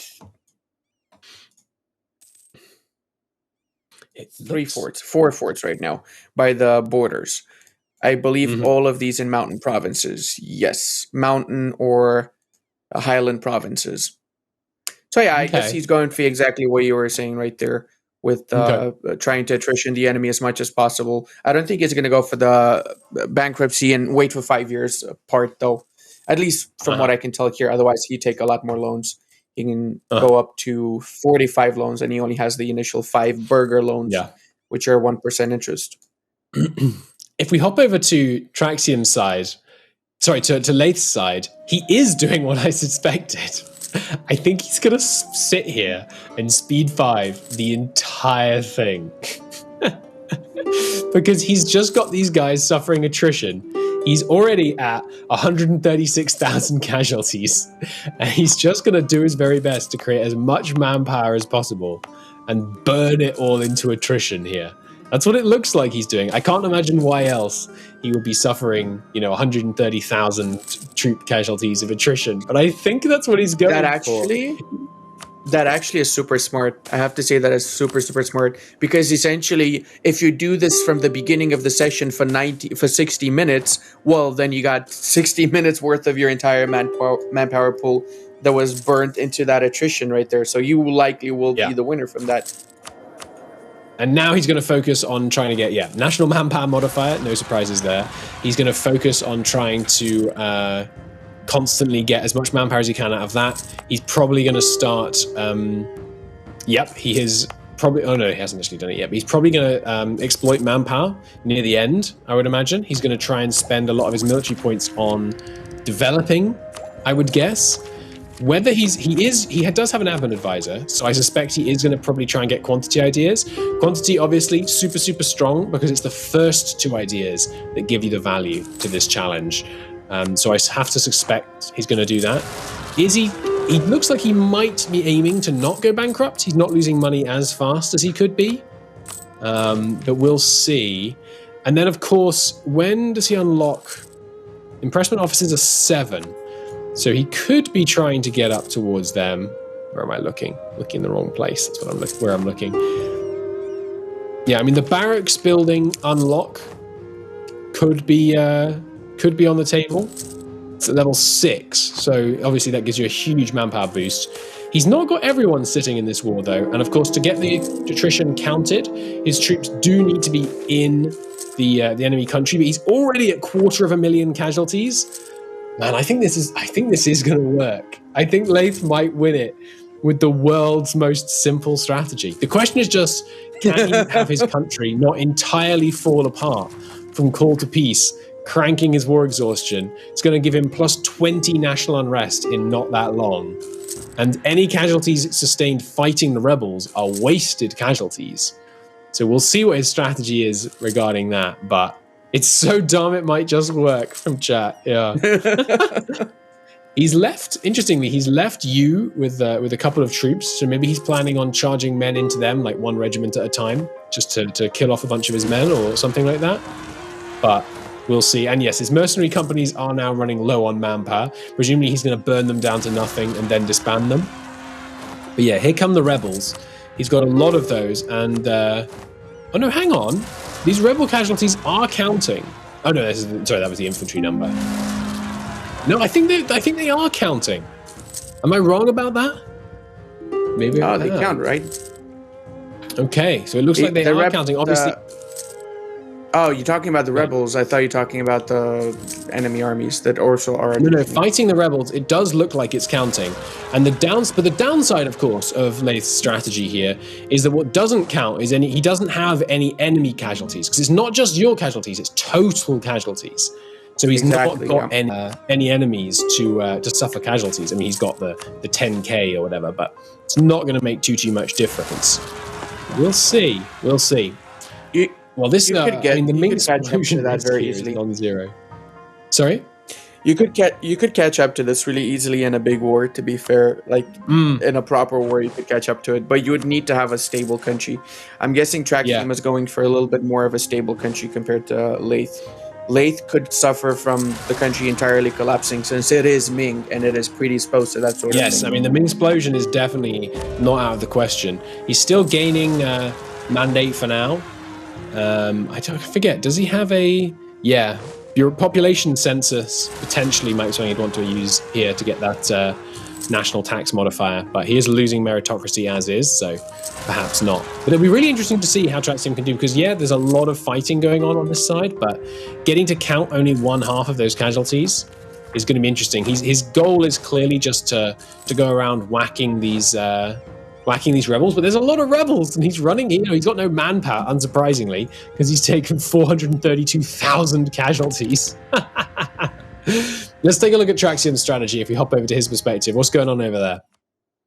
Traxium is at war with half of Asia already. It's a big war already. Okay. He went for a no CB war against Mongkwang, which is a tributary of Ava. And I'm guessing he co-belligerate Avar, or yes, he did, which brought in Bengal as well and a lot of other nations. Oh my God, that's going to be interesting.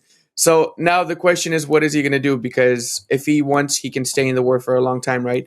But he has to rack up those casualties. So the best way to do that is to fight battles, then withdraw from the enemy lands, fight battles again. At the same time, have some of your units stationed in mountain provinces to get attrition.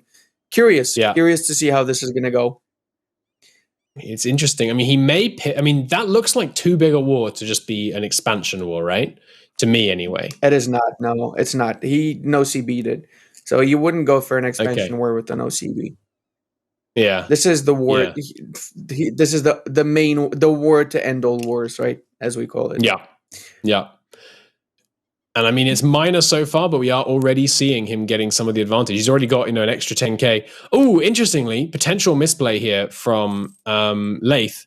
Very minor, exceedingly minor. But he pieced out you, which means their casualties are no longer counting towards the, if we just hop over back to Laith's perspective, their casualties are no longer counting. So that's a whole 3,000 casualties that Laith just lost over on this perspective. But we'll see. I mean, yeah, mandate growth almost going negative now. That's not good. It's not good.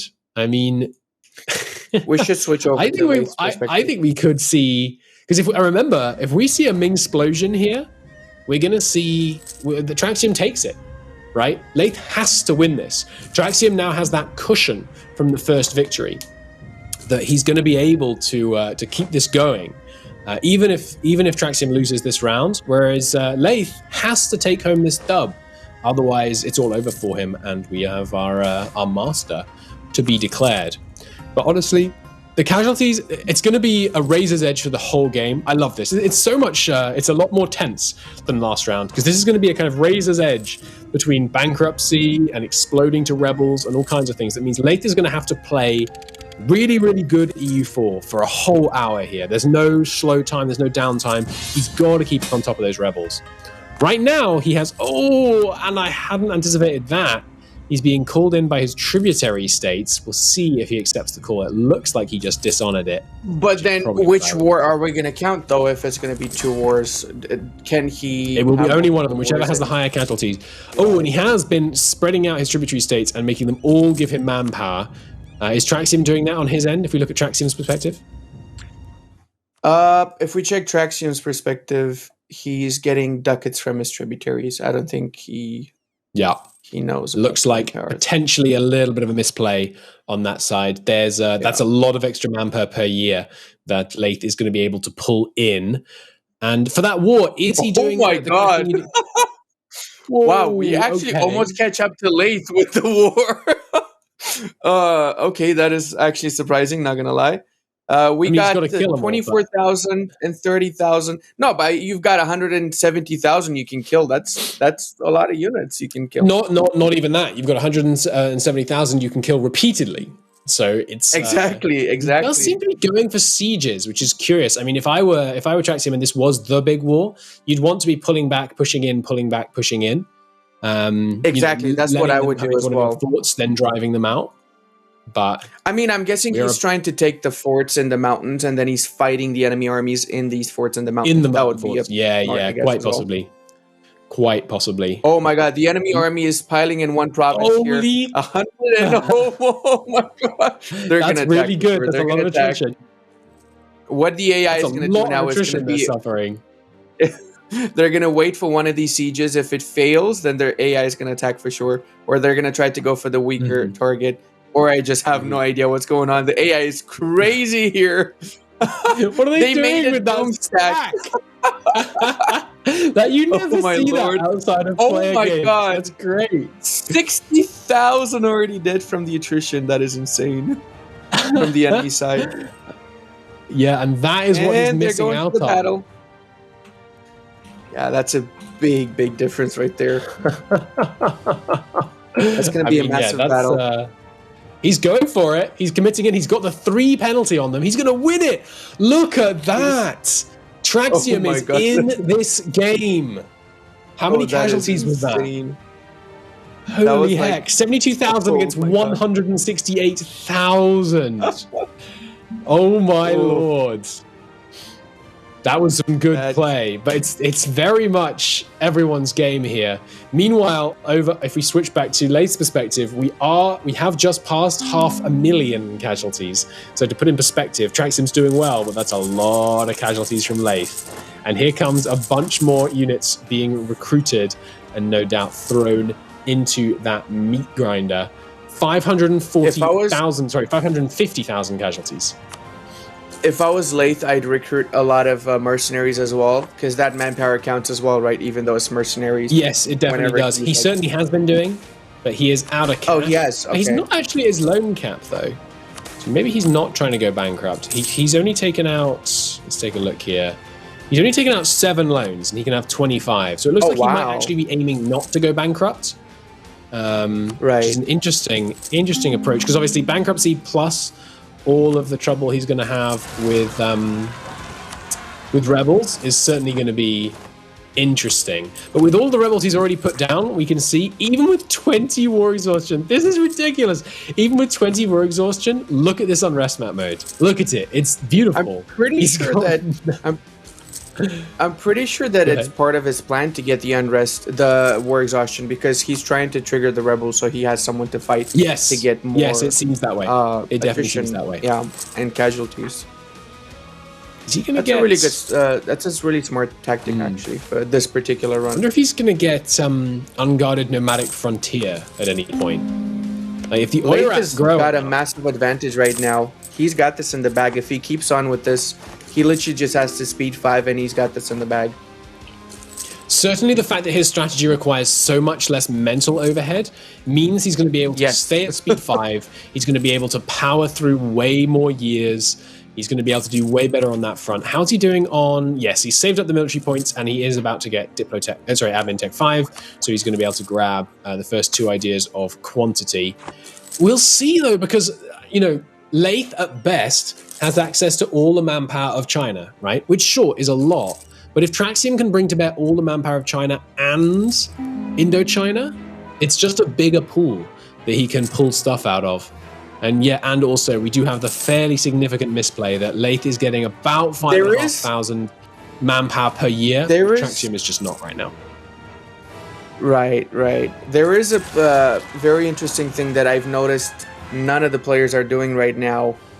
And I'm not going to mention it because I don't want people to hear me. I'm not sure who's listening or not, but I'm curious to see if they're going to do what I'm thinking about. That would make a massive difference for both players if they do it. I see you smirking. Interesting. That would bring in an extra 200k per year for sure. That would be huge. Do you think people should be drilling? I can guess because I don't know. But... We're getting warm. I think drilling... because you can drill until your manpower... You drill with your troops that aren't mercenaries. Yes. And then wait for your manpower. And then when your manpower gets near the cap, you can charge them in. Exactly. Oh, and a stake as well. Yeah. That's true. Let's take a look. He does have right of council, supremacy over the crown. He doesn't have increased levies because... Oh, no, he does. He does. I was just hovering over the wrong point. Okay. So he presumably wants to try and increase noble control over as much land as possible. How would he do that? Traxium is lagging behind with casualties compared to Laith. Like, he's got less than 30% of Laith's casualties right now. So let's hop over to Traxium's perspective and then let's take a look here. Traxium recruited some mercenaries as well just a while back. So he's got a mixture of regular troops as well as mercenaries. And he's basically doing this tactic that we were talking about before, where he's trying to fight them in the mountains here, which is obviously the best area to fight for this particular challenge, right? Since you get a lot of extra casualties. There you go. We're going to have another engagement here between probably what's going to be 100,000 on the enemy side and I'm guessing roughly 60, 70,000 on Traxium. No, the enemy did not engage. Wow. The enemy pulled back. Oh, interesting. Right? Okay. That was a very small battle compared to what I was expecting it to be. But he's doing great in just holding on holding out in these provinces here, and the fact that he's at war with so many different countries and he did not fully occupy these countries means that his country is super stable. So he doesn't have many loans and so on right now. How many loans we at? We have 4 loans. We paid off one of the loans, and we can get up to 42 loans. So stability wise, we're golden, right? But war casualty wise, we need to pump those numbers up. We are getting small battles here and there, wiped out another 2,000. Oh, they managed to get 80,000 in that province. The AI got 80,000 in one province. Oh my lord. And we're getting an engagement, finally a big engagement. We got 120,000 against 82,000. Whoa, those dice rolls. Did you see that? 9 on the AI side and 1 on Traxium side. Ouch. Pretty sure this is going to be a big ouch right here. Big ouch, which is good, right? We lose more troops, everybody's happy. Goes down the drain, everybody wins. Yeah, definitely. There we go. AI wins the battle, Traxium wins more casualties, so everyone's happy. We got some more mercenaries recruited, the independent company going towards Lijiang, trying to recruit for another push afterwards, I'm assuming. AI might actually be getting these forts as well at some point, but Traxium has full... Which is what you want them to be doing, right? You want the AI to be sieging at all times. Exactly, because you want the AI to get those casualties up. How is it on Laith side? Well, over on Laith's side, we do have something that chat has pointed out, which is a good point that I forgot to check. He does indeed have the increased recruitment state edict over the entire country. That is really smart. Yeah, that is really smart. That's definitely going to give him a significant boost. Yeah. What are we at? Casualties have just passed 800,000. Whoa! So far in here, which is pretty intense. Huge. That is pretty intense. Yeah. Huge. And unlucky. Laith was just denied the opportunity to fight some rebels because his vassal dealt with them for him. Oh dear. And Calm. I mean, I'm very curious if this is the strat, because you can. I suppose the thing about this strategy is it doesn't slow down your ability to take other actions that increase your manpower. So, for example, here we go. He's got quantity ideas. I'm interested that he's filling out beyond just the first 2 on quantity ideas. I would have thought he wanted to push for barracks, but maybe he knows something I don't. Perhaps he's going for a policy. Although, does he have time for a policy? I think he just does, but not by a huge amount of time. And obviously it reduces land attrition, but I mean, it won't make much difference reducing land attrition, but because he's going to be able to attrition his entire manpower pool away. You know, that's not going to present a challenge for sure. We'll see. Isn't it 1.4 million combined because of battle and attrition? It's counted. No, the main one, the total one counts the attrition too. Good to call us out for sure, chat. But no, this is the total number, and this is the attrition. It doesn't display the battle number separately. You just have to deduce it from the. Almost a million. Oh my God, we're almost getting to a million. I know, on the side here. It's insane what those mountain forts are doing there. Yeah, and he's got a lot of troops still being recruited. How are we doing date-wise? Where's Traxium at date-wise? We're at 1470. 56. I'm saying 19. 56 on track. Okay, so a long way behind in time. Yeah. Traxium needs to pick up the pace because that means he's behind on ideas. It means, frankly, it just means he's behind on manpower recovery ticks, right? Every single time Laith pulls another month ahead, that's another 1,000 manpower or whatever that he's been able to recover that Traxium just hasn't. So it looks like Laith is going to manage, but we're only 20 minutes in. Very much still everything to play for. And if you hop over to Traxium's side, what is the AI casualties in his war so far? So far, he's got 284,000 on the AI side.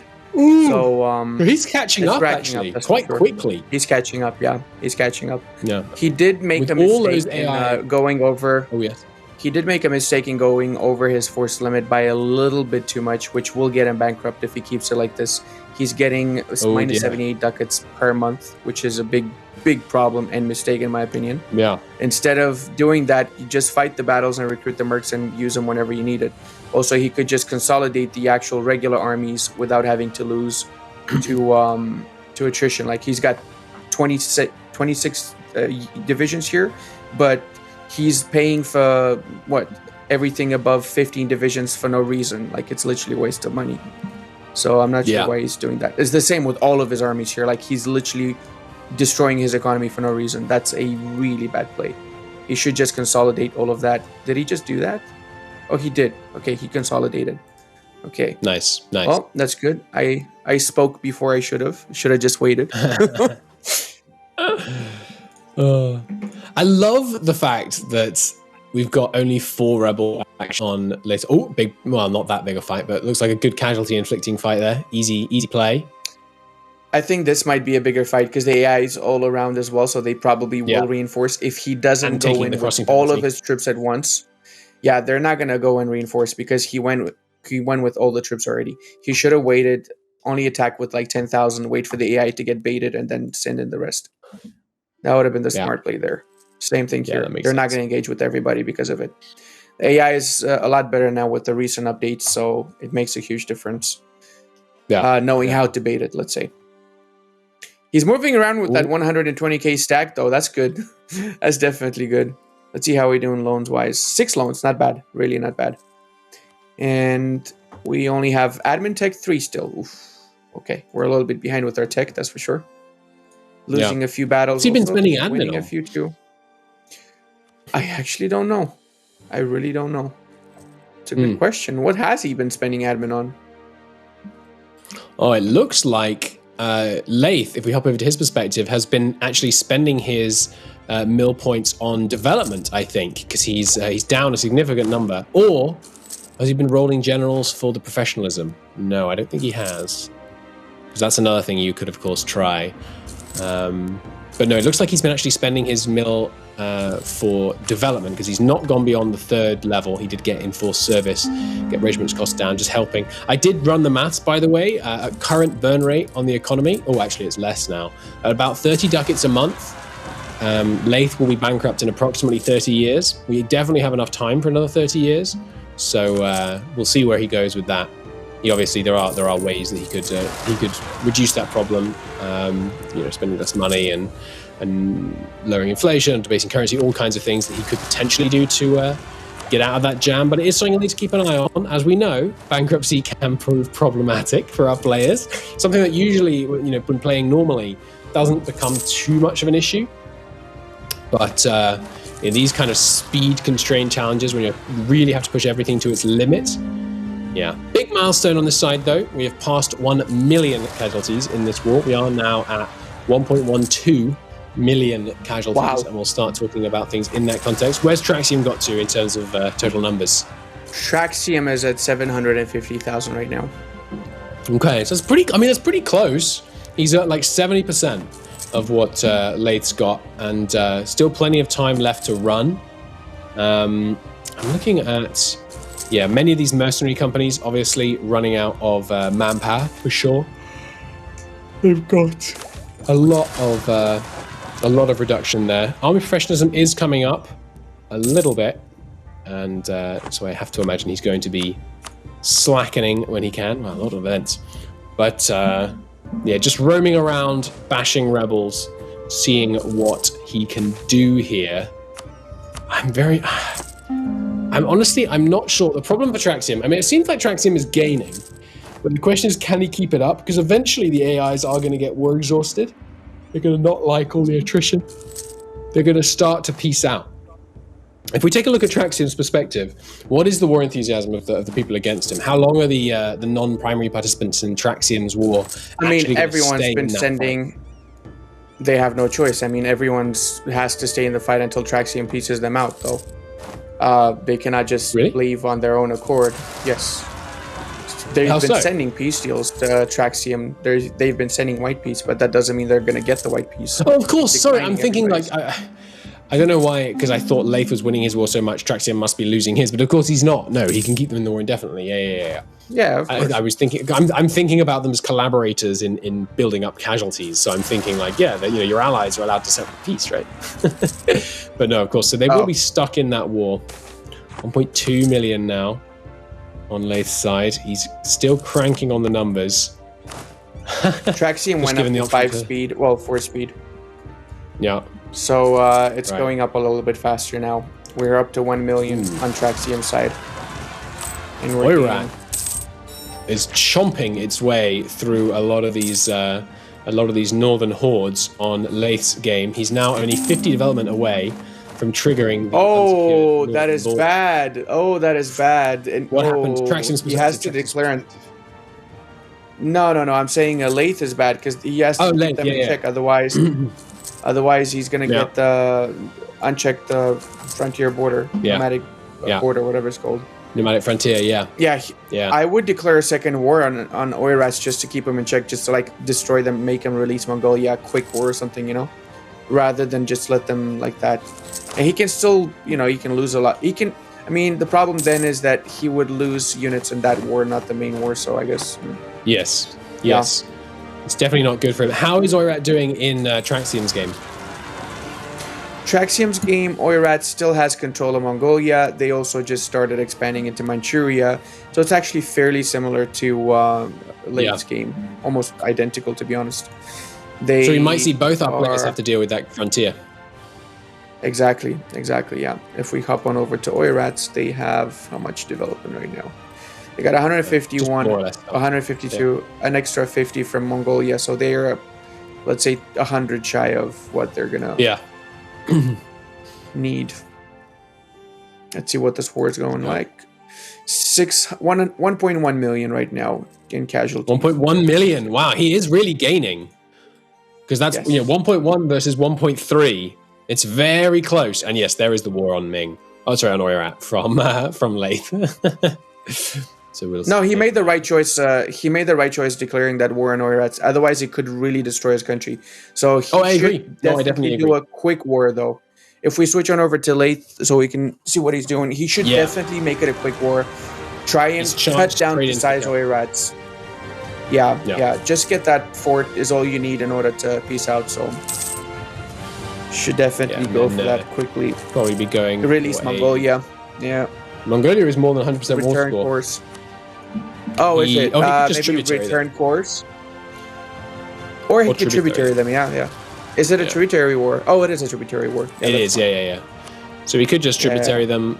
They would presumably... Well, it depends how bad his situation gets when he's trying to get as many casualties as possible, because they might declare independence. He has got a few disloyal tributaries. True. It so could he be might bad. see a problem there, but... I mean, he can pay him off, though. He can always bestow gifts on the tributaries, and this way they don't actually... they can stay below 50 Liberty Desire. That's easy to do as Ming, to be fair. But it can be costly, that's for sure. He has just managed to raise his loan limit up by about 10 versus when I did my check earlier. So he's got a little bit longer before bankruptcy is going to become a real problem. He could also, I mean, even if he did he could probably just focus on relations and get them under control. Yeah, true. He's got the truce with them for a few years anyway. What's his casualties looking like on the Com War? 1.3 still. So 1.3 to 1.1, or has Traxium managed to gain any ground? Traxium is also on 1.3 right now. Oh my lord! They pull even, and that's before Traxium has the chance to get those idea groups going. Get any of that stuff cranking. Traxium is really lagging behind with ideas, though. Traxium is super far behind with ideas. 63 and not even Admin Tech 5 yet. So curious to see how that's going to go. It's definitely going to hurt him. Definitely going to hurt his chances. It is for sure. I would definitely try to go for the extra manpower from the ideas. That makes a big difference. He's mainly relying on mercenaries actually right now, which he can afford. So I guess it's not such. Yeah, he has a much more stable country, which is allowing him to spend more on mercenaries. Let's hop over to Traxium's perspective. How many of those casualties are AI casualties? Because that's his big saving grace, right? Even though he's only taken 600,000-700,000, he's got a whole another 600,000 just from the allies. So we got 700,000 his casualties and 620,000 in the AI. So we're going for sure. Yeah, I have to say I really like that we've seen two completely different strategies yet again. You know, we're seeing a very different approach from each of our players, which really it's just very exciting. You know, it keeps it makes it less of a head-to-head just kind of raw skill, but also, brain skill. It's also strategy. It's not just about, being able to, not to disparage any other esports or anything, but not this is really esports, but it's not just about, clicks per minute. It's not just about that kind of thing. There's a deeper layer of strategy here, which is what I think makes this kind of EU4 competition all the more exciting, because you have to, this does happen in other course, but you have to come up with and execute a really, sophisticated plan to be able to get enough casualties cranked out here. And very slow gains, of course, because we can see that 150,000 men have been lost in that war against the Oirat. He did tributary them, so that will secure him against the northern border problem. Haxi, he's already got tributaries of all of the other ones bordering him, so he shouldn't have any trouble there. But meanwhile, I wouldn't be surprised if Traxium had taken the lead, 1.36 over on this side versus. Over on Traxium's side is 1.3 still. Okay. So we're getting to 1.36. Yeah. Yeah. He's trying to get a few more fortifications in the Hmong Nai area. Right. As well as all the other Hmong areas. Looks like we just... He is engaging the enemy a lot now, so... Yes, indeed. Yes, we went up to 25,000 on Traxium's side. How is the war going over on Laith? Very similar. We just had a slacken, so he's got 40k manpower in the bank. We're up to 1.4 now, just another round of rebel smashing. I must say, I did not expect this kind of war, where it kicks off right at the beginning and it goes all the way through. I really thought there would be a build-up phase. But it does make a lot of sense, right? Because every tick of manpower, every man you lose in any war that's not the war, it's a waste, right? So I think this is definitely the right strategy. One thing that will be interesting is what happens to Traxium when his country starts to fall apart, when he starts to get so much war exhaustion.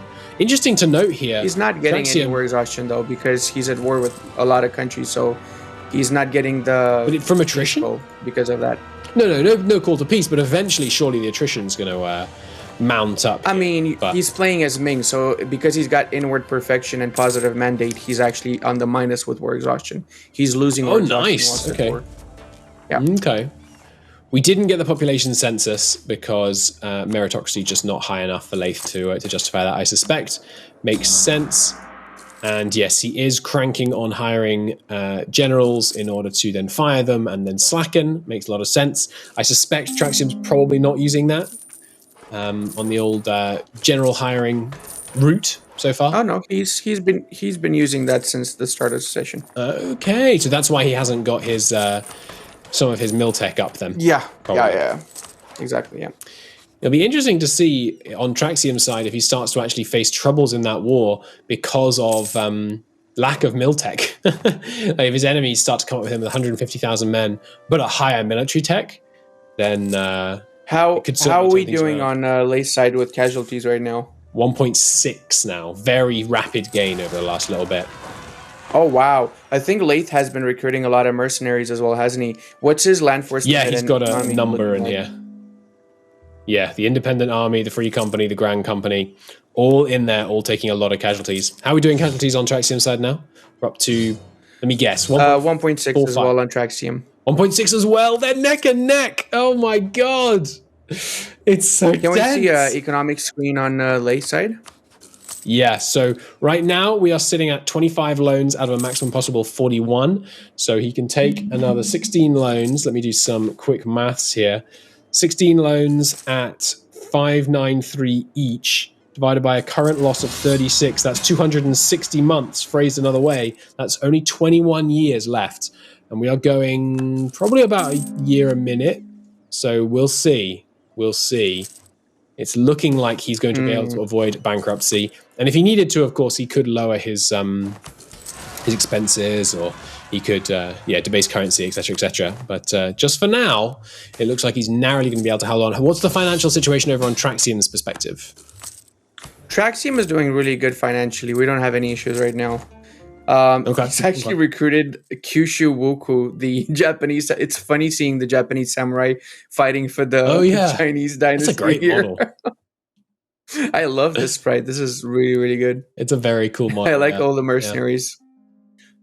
He's not fighting them just now. what But the else thing we is, got here? anytime he's not sieging them and they're just He's resieging wasting stuff, time. that's a Yeah. bunch of attrition on their side, where they're the AI is taking loads of extra casualties. So I mean, there's no, as long as you're not capped on manpower and as long as your enemy is taking attrition, I feel like you're not wasting time because they're likely to attrition faster than they have manpower recovery. So as long as they're constantly fighting, constantly sieging, then it's not too much of a deal. But I mean, we'll see. Now that Laith is back at it, he is rather cranking on the attrition. He's up to 1.7 now. But I mean, I don't know. We'll see. It's mandate. Traxium needs to ramp up as well a little bit. He needs to step up and do more battles because he's avoiding battles. I guess it's because he just changed his unit type. But he's got units that he's not using all the way in the other side of the country. He should be using these units at all times. Yeah. As well as he should be unsieging the forts that he got sieged in the north, killing off that Delhi army in the north as well. Exactly, yeah. I'm interested to see if any provinces. Yeah, I agree. I'm going to be really interested to see if Laith is going to have to fight a second war against Oirat because they're 100% Liberty Desire and their truce runs out in just over a year. So it's going to be interesting to see if they go for independence. Yeah, with Haxi plus Korea plus Oirat, they might be confident enough to start a war against him. Oirat's not got much it grew. Wait a second. They just took Ola Jiangsu as well. Oh, that's bad. They did, yeah. How much development they have? Haxi had it under them, and then they yoinked it. They're going to be over 300 now, I have to imagine. Yeah, 344. So if they break free, that's a problem. Yeah, absolutely. Absolutely. I mean, let's say that did fire, though. Actually, how much of a problem would it be? -3 mandate. Yes, we would be negative on mandate. The thing is, without the loans, it wouldn't be. The problem is that because if Oirat, my apologies for interrupting. If Oirat declares the independence war during that independence war, because they are not a subject of Ming, they can trigger the nomadic frontier disaster for Ming, which is a big problem. So he needs to do everything he can to stop that from happening, i.e. send as many gifts as he can to just lower the Liberty Desire, in my opinion at least. That would be the play for them right there. Yeah. I mean, those gifts do cost them 102 ducats each, and right now their Liberty Desire is at plus, let me check, plus 100. What about if he pays off the debt? 14, 100. He gets more Liberty Desire reduction. He's getting more Liberty Desire reduction. He granted them independence. Oh, he granted them independence so he can attack him again. That makes sense. Yeah. That makes a lot of sense. Yeah. Just so that they can have a time instead when of tributary, exactly. Instead of tributary, it's better to just crush him. He's only got 95 months though. 94. Or he can just recycle, make him tributary again. Ooh, this is bad. Oh god, that's bad. But he's got to do it within that time. Oh, and if he goes to war with them, it lowers it, right? If he goes to war with them, then yes. No, they have to have. Sorry, they have to have war against him. Yeah. Yeah, they have. Yeah. As soon as he gets 25% war score against them, then it lowers it again. So he should have plenty of time. Yep. But he should rush for the capital again. That would be the play there. Yeah, there's the wall. So it looks like he is going to be able to. Yeah, he should have plenty of time to prevent the disaster firing. But the knife edge that Laith is attempting to walk on continues, and again, every second that he's outside the capital does not have a fort. It's just a regular capital fort. So level 1 it's fort. very So quick, should be very easy quick to get it though. Exactly. Yeah. But every moment he's not sieging, or not sieging, but every moment he's not throwing lives at Cam is a moment that gives Traxium time to pull ahead. And unlike him, Traxium can pull ahead by doing nothing, because Traxium doesn't have to do a thing for the AI to suffer a bunch more casualties in his forever war. So it's definitely going there. Does devastation lower supply limit? I don't think so. I'm not certain, actually. No. Oh, yes, it does. It does lower both supply limit and manpower produced. So the fact that Laith has rebels that he's having to while he pushes to get Oirat. Let's take a look here. Yeah, we're up to 28 on the frontier. He hasn't won the siege yet, but he's getting closer. In fact, he lost a battle there. That's manpower does not want to be affording. Oh, what just happened? He went bankrupt! Still get this, No! Oh my god! Those rebels! The rebels screwed him! The rebels took so many of his provinces. The max number of loans he could take got destroyed. No, you know, the saving grace. Yeah. The saving grace for him right now would be to have a truce with the Oirats. Give him something, because you get the truce with them, so you stop the nomadic frontier. That would be the saving grace there. True. Interesting Just idea. give him something, whatever they want. But there he goes. There he did it. yeah, That was a lot of land he had to give up, though. Oh my god. ooh. It's still not bad. It saved God. them. It saved them. It saved them. He's back in the game. But it's It would have lowered been his a lot manpower worse if gain. he stayed in Oh the my god! Of course, bankruptcy's lowering his manpower gain by 100%. Oh, but look at that! Look at this! Next level strats. Revanchism plus 33%. Exactly. Pulling back on the manpower gain. He'd be gaining literally nothing if he didn't have the revanchism right now. No, that was a good Holy play. That was heck. really a good save, actually. There, he did really good. He had with to that. do it. He had to do handled it. Yeah. perfectly. Yeah. The How rebels, many as we said, casualties we on the main war? so far God, that's a lot of 1.84. rebels, The number actually. is not rising. The number is not rising. And there's a I lot would of rebels stop you need to deal with. staying in the mountains if I was him now, and I'd use the Yeah, entire he needs the army manpower crush to the kill these smaller rebels. stacks. Yeah, He definitely the needs to smaller deal with stacks. these. And there's a big lot of ones, rebels with no you know? manpower. Oh, he just accepted their demands. Okay. Okay, so he accepted their demands, which means we're going to see a. If I take a look at the economic map, The problem with that is that Autonomy he is accepted gonna noble crush his- rebels. Yeah, Exactly. Autonomy is going to crush his manpower supply now. it wasn't in a and huge economy. number of his provinces, fortunately for him, because he has so many nationalist that's not rebels too right bad. now. Yeah, it's only Right. about a quarter of his provinces, but still, a quarter of his provinces getting 30% autonomy. That's about a minus 7.5, 8% manpower reduction across the board. Of course, it's going to come back, but not as fast as it could, right? In fact, no, it's not coming back at all right now because government rank is lowering it, but bankruptcy is raising it. So he's not gaining any of that autonomy back, and he still has a number to deal with. I have to imagine 1.86, Traxium must have taken the lead, right? Let's hop over to his perspective and see how things are going. Traxium is at almost 2 million now, 1.9. Oh, Traxium takes the lead. Everything to play for. We But really it's still came close. into this. It's still close. Yeah, it's very It's close. still very close. It's definitely not over in either direction. We came into this Traxium is today. not going full in for some reason. He's definitely not going full in. He needs to keep those mercenary companies, especially, suffering a lot more attrition. He's than they got are. 50,000 manpower. He's not even using his manpower pool. The thing is, though, being at 50 or 0, as long as it's not rising, it's all more or less the same. Because it's all men you have available to lose. There's no. I think actually that might have been part of Laith's problem. He doesn't need to push himself to 0 manpower. All you have to do is push yourself such that you're constantly losing as much as you're gaining, and then you can stay at the equilibrium. Because as long as you lose it right at the end, but that is a disaster. Oh, interesting. I feel like Orissa Okay, took advantage of this, where they've crushed the Bengals since Bengals fighting against the Ming. Man, that's going to be really He's had a interesting. few battles. Orissa might just eat all the people he's at war with. And we're now at 2 million for Traxium. Wow. That 1.88 is a lot of It's units. so close. Laith was definitely the favorite coming into this this evening. For sure. So this underdog story, sure. it definitely adds to at least my excitement of the game today. But we're seeing, For sure. mandate. Oh no, there's too many rebels. There's too many rebels on Laith. The mandate is collapsing. Devastation plus bankruptcy is putting him at negative 0.25. We look over at Laith's perspective here. And he's trying to deal with the rebels as fast as he can, but he's got just absolutely no manpower. He's losing fights to rebels. Oh no! It's all coming apart. Holy hell, I didn't even realize. There's only 13 minutes Oh my left. god, that's a lot of separatists. That's a lot of separatists. And there's not that much time. Okay, he's Is going he still for the bankrupt full though? cash Can play. he fight them?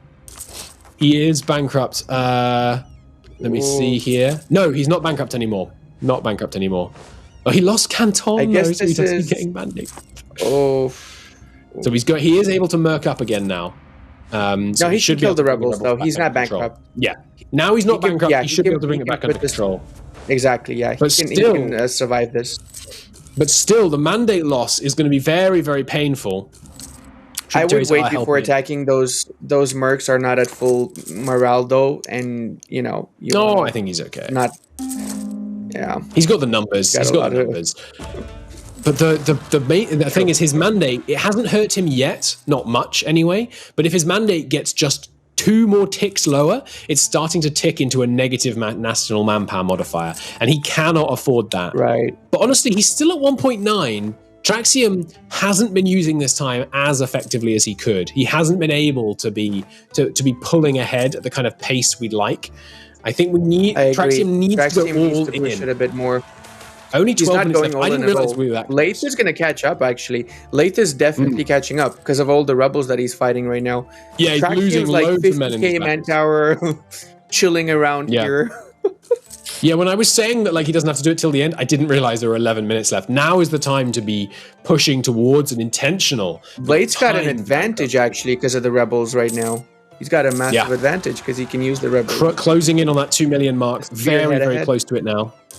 And he's got the rebels are now under control. Only 2 more provinces with 2 more rebels likely to rise up, and there are only 7k stacks, which means he can pile those people back into Cam, and we can find out if we're pushing towards a third round or not. It's going to be really, really close. Interesting to note here, let's take a look. The number of casualties Laith has managed to take against rebels so far, only 400,000.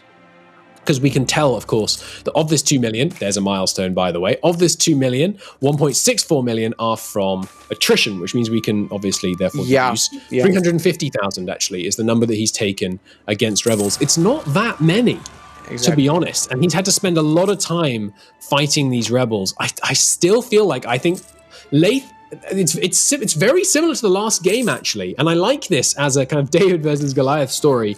Laith is executing a better strategy, a worse strategy better. That's my take on what we've seen so far this evening. The strategy that Laith is applying, just like trying to go around Argentina, doing this war with no proper AI casualties is actually, I think, a less effective strategy. But Laith has that technical knowledge, that technical skill, that means he's managing to pull it out into a really, really close run thing here, because he's managing to do things like does Traxium have the state edicts, for example, and the ideas and things like that. That means Laith is just managing. He does not have the state edicts, no. Yeah, that's a huge difference maker that he's definitely missing out on. How are the casualties? I think Laith is probably pulling ahead 2.16 now. Let's hop over to Traxium 2.29.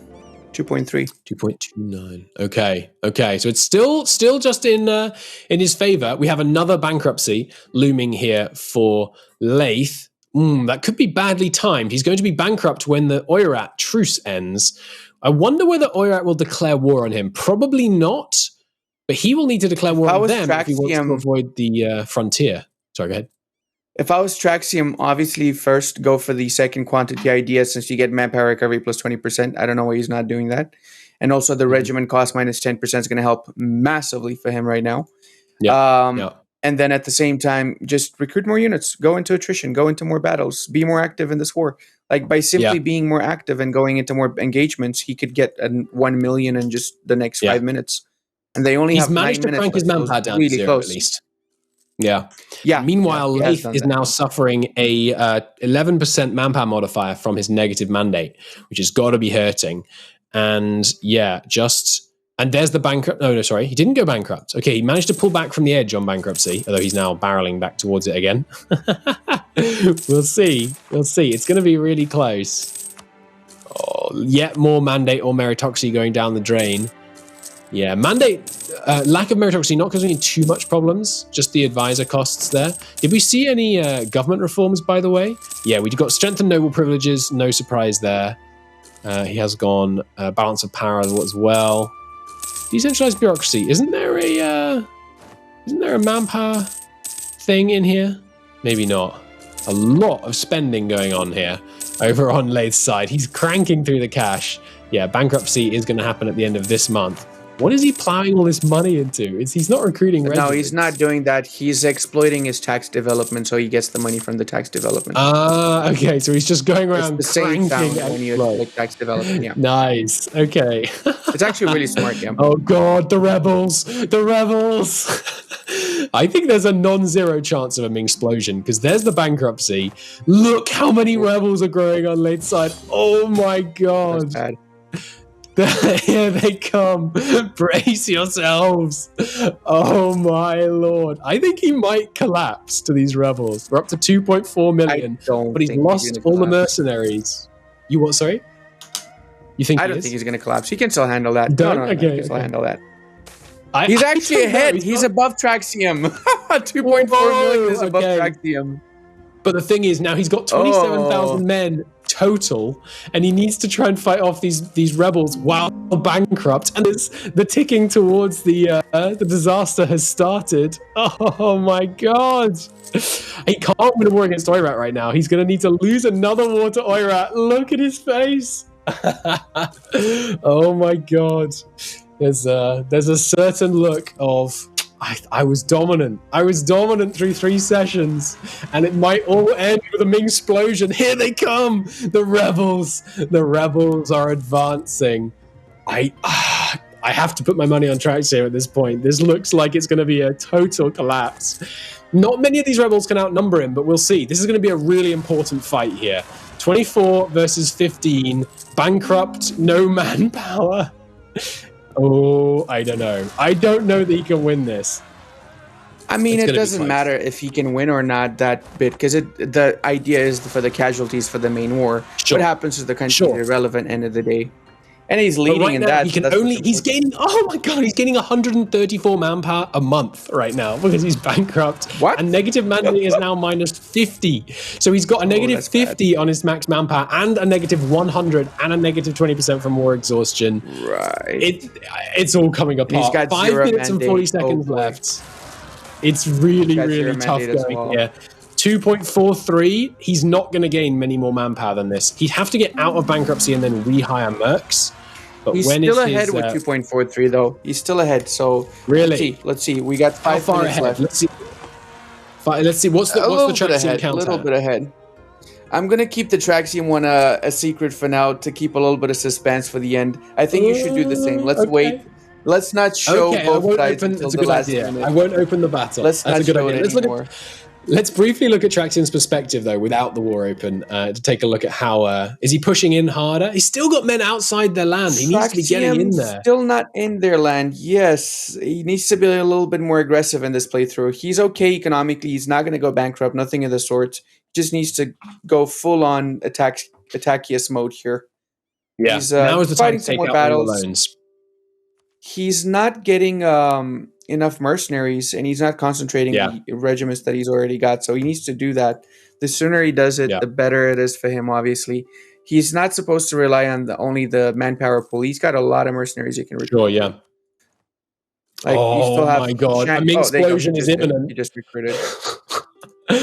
Okay, yeah. You want to switch over to Laith? Yeah, let's look at Laith's perspective here. We've got rebels fighting rebels. We got events popping up. We got 11,000 men. The salute from Laith. Zero mandate. The looming disaster, unguarded nomad frontier, -3 stability, 20 war exhaustion, internal conflicts. Oh my god, it's all coming apart. Oh, it's a complete implosion. Of course, rebels can't break the country because he is at war, but here we go. Oh, and Oirat's declared war.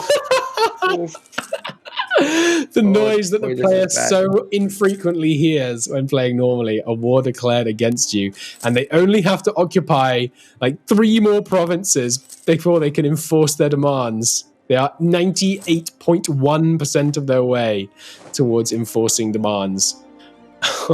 34 months, but with only 3 minutes left, celestial reform is no longer viable. What? Did he give up China? No, he couldn't have. Did he? Yes, he's no longer China. That's actually good, because now he still has no mandate gain, because he has lost the mandate of heaven, which has the same exact effect on manpower. No! It's all coming apart. Oh, sorry, I'm not going to open the war screen. It's all coming apart.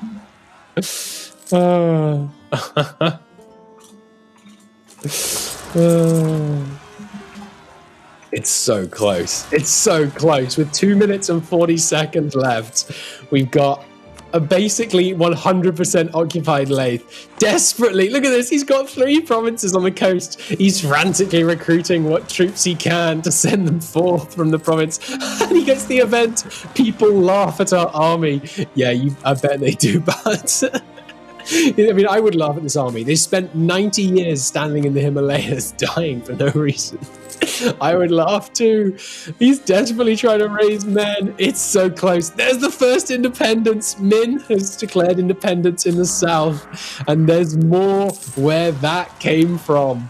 In just a few days, and there go the last couple of units. Famine strikes Ming. Now is not the time.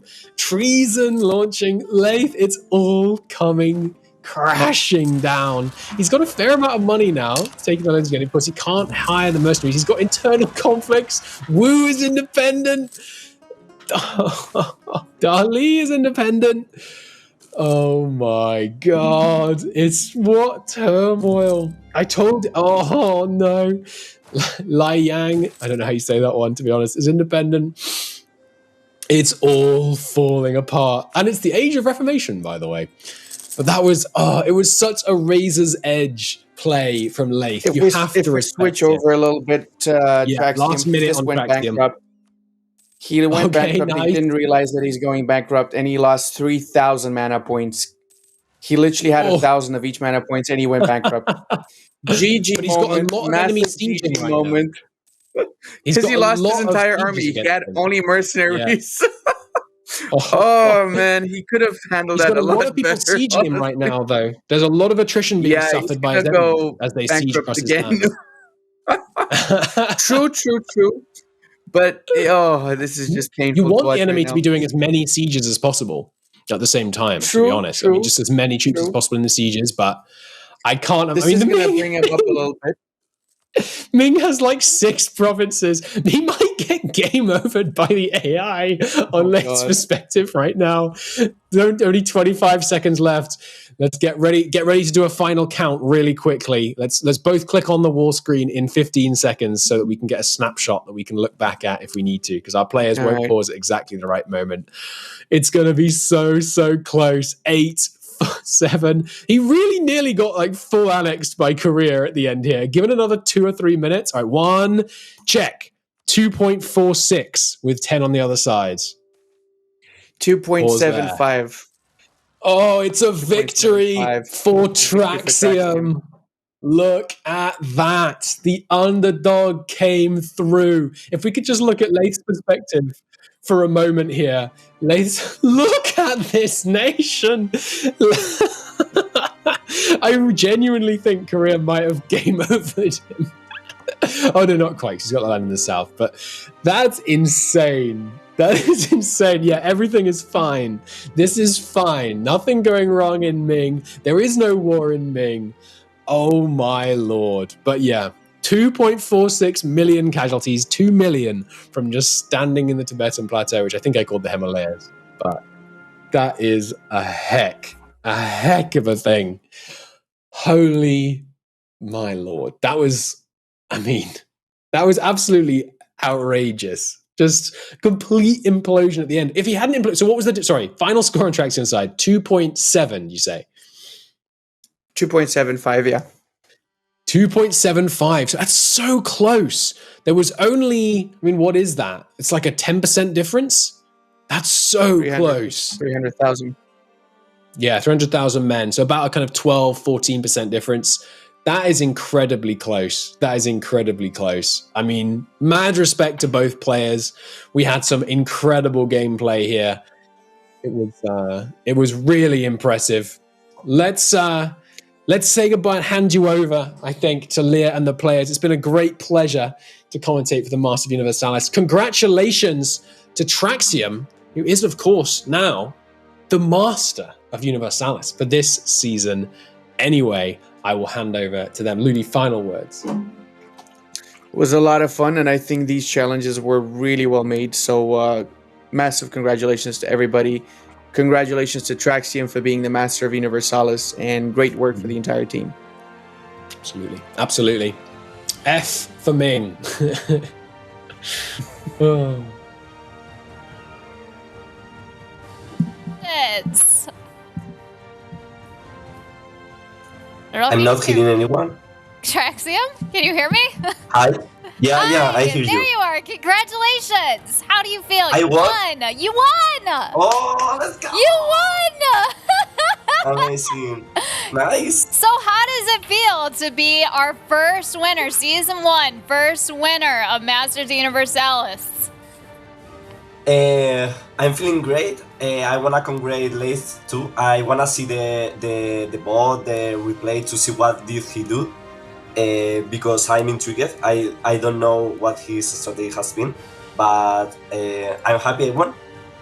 Oh, I'm so happy for you. You did a great job, and I think it's amazing. You kind of came in as the underdog today, and you won both the challenges. You did a great job, I have to say. Congratulations. And Laith, also, congratulations to you as well for getting to the finale. And I have to say that might be one of the best endings I've seen in a while. You all had us on the edge of our seats. How are you feeling right now? Yeah, I'm feeling pretty good. Obviously, it didn't go the way I wanted it today, but no, I think Traxium did very well. I think he definitely deserved the victory. Had a couple of moments, like right at the end, I was fighting Oira and I misclicked, didn't manage to get the base off, and then from there it was just a matter of time until it was all done. But no, I think it was a lot of fun. I have to say, I feel bad that you lost. A part of me feels bad that you lost, but it was pretty entertaining watching the Ming explosion. I have to say, I was sitting here laughing my butt off. I apologize, but I'm an entertainer above all, so I aim to please. It was definitely entertaining just to see the look on your face as well. You're just sitting there. It's like at one point you have to just sit there and go, "What are you gonna do?" It's just the world's exploding. About 20 minutes before the end. Kind of just have to throw your hands up in the air and give it up. But great job to both of you, Traxium. Thank you. Amazing. Thank you. I have to say, you won Didn't back to expect back. to win, to be honest. And I was so sure we were going to the tiebreaker, to the decider. Yeah. It's unexpected for me to have won this. This second challenge? Did you both want to know did you want to know, Traxium, what the score was? I can check the bot, so no problem. Okay, well, for all of our viewers, because, in case somebody didn't catch it, it was 2.75 million to 2.46. Very close. I mean, Laith, would you have done anything differently now that you know the end result? That would mean that I'd admit to a mistake, and that's not in my nature. So, no. Okay. I think clearly the game was rigged. I think we can blame internet connection. I think the RNG, I had to fight Oira twice. It was raining outside as well. That affected my mood. So, personally, I think I still maintain I'm undefeated. But sure, we can let the scorecard reflect whatever it wants to. All right, well, fair enough, gentlemen. So thank you so much. Thank you for being a Masters Universalis. It has been a great season. I'm going to say goodnight to both of you and say my final remarks. All right, thank you so much, everyone, for joining us for Masters Universalis. It has been great. It has been fun time, and I hope that everyone else enjoyed it as well. We will be back with a family affair on Tuesday at 1800 CET. Again, that's the season finale, so we'll see if Spartini Martini can keep his lead or if somebody else catches up to him. Also, make sure that you join our Discord and follow all of our socials, YouTube, Twitter, and Instagram for some pictures and anything that's going on. Also, if you want to suggest some challenges for us in the future. But thank you so much, guys, and we will see you all on Tuesday.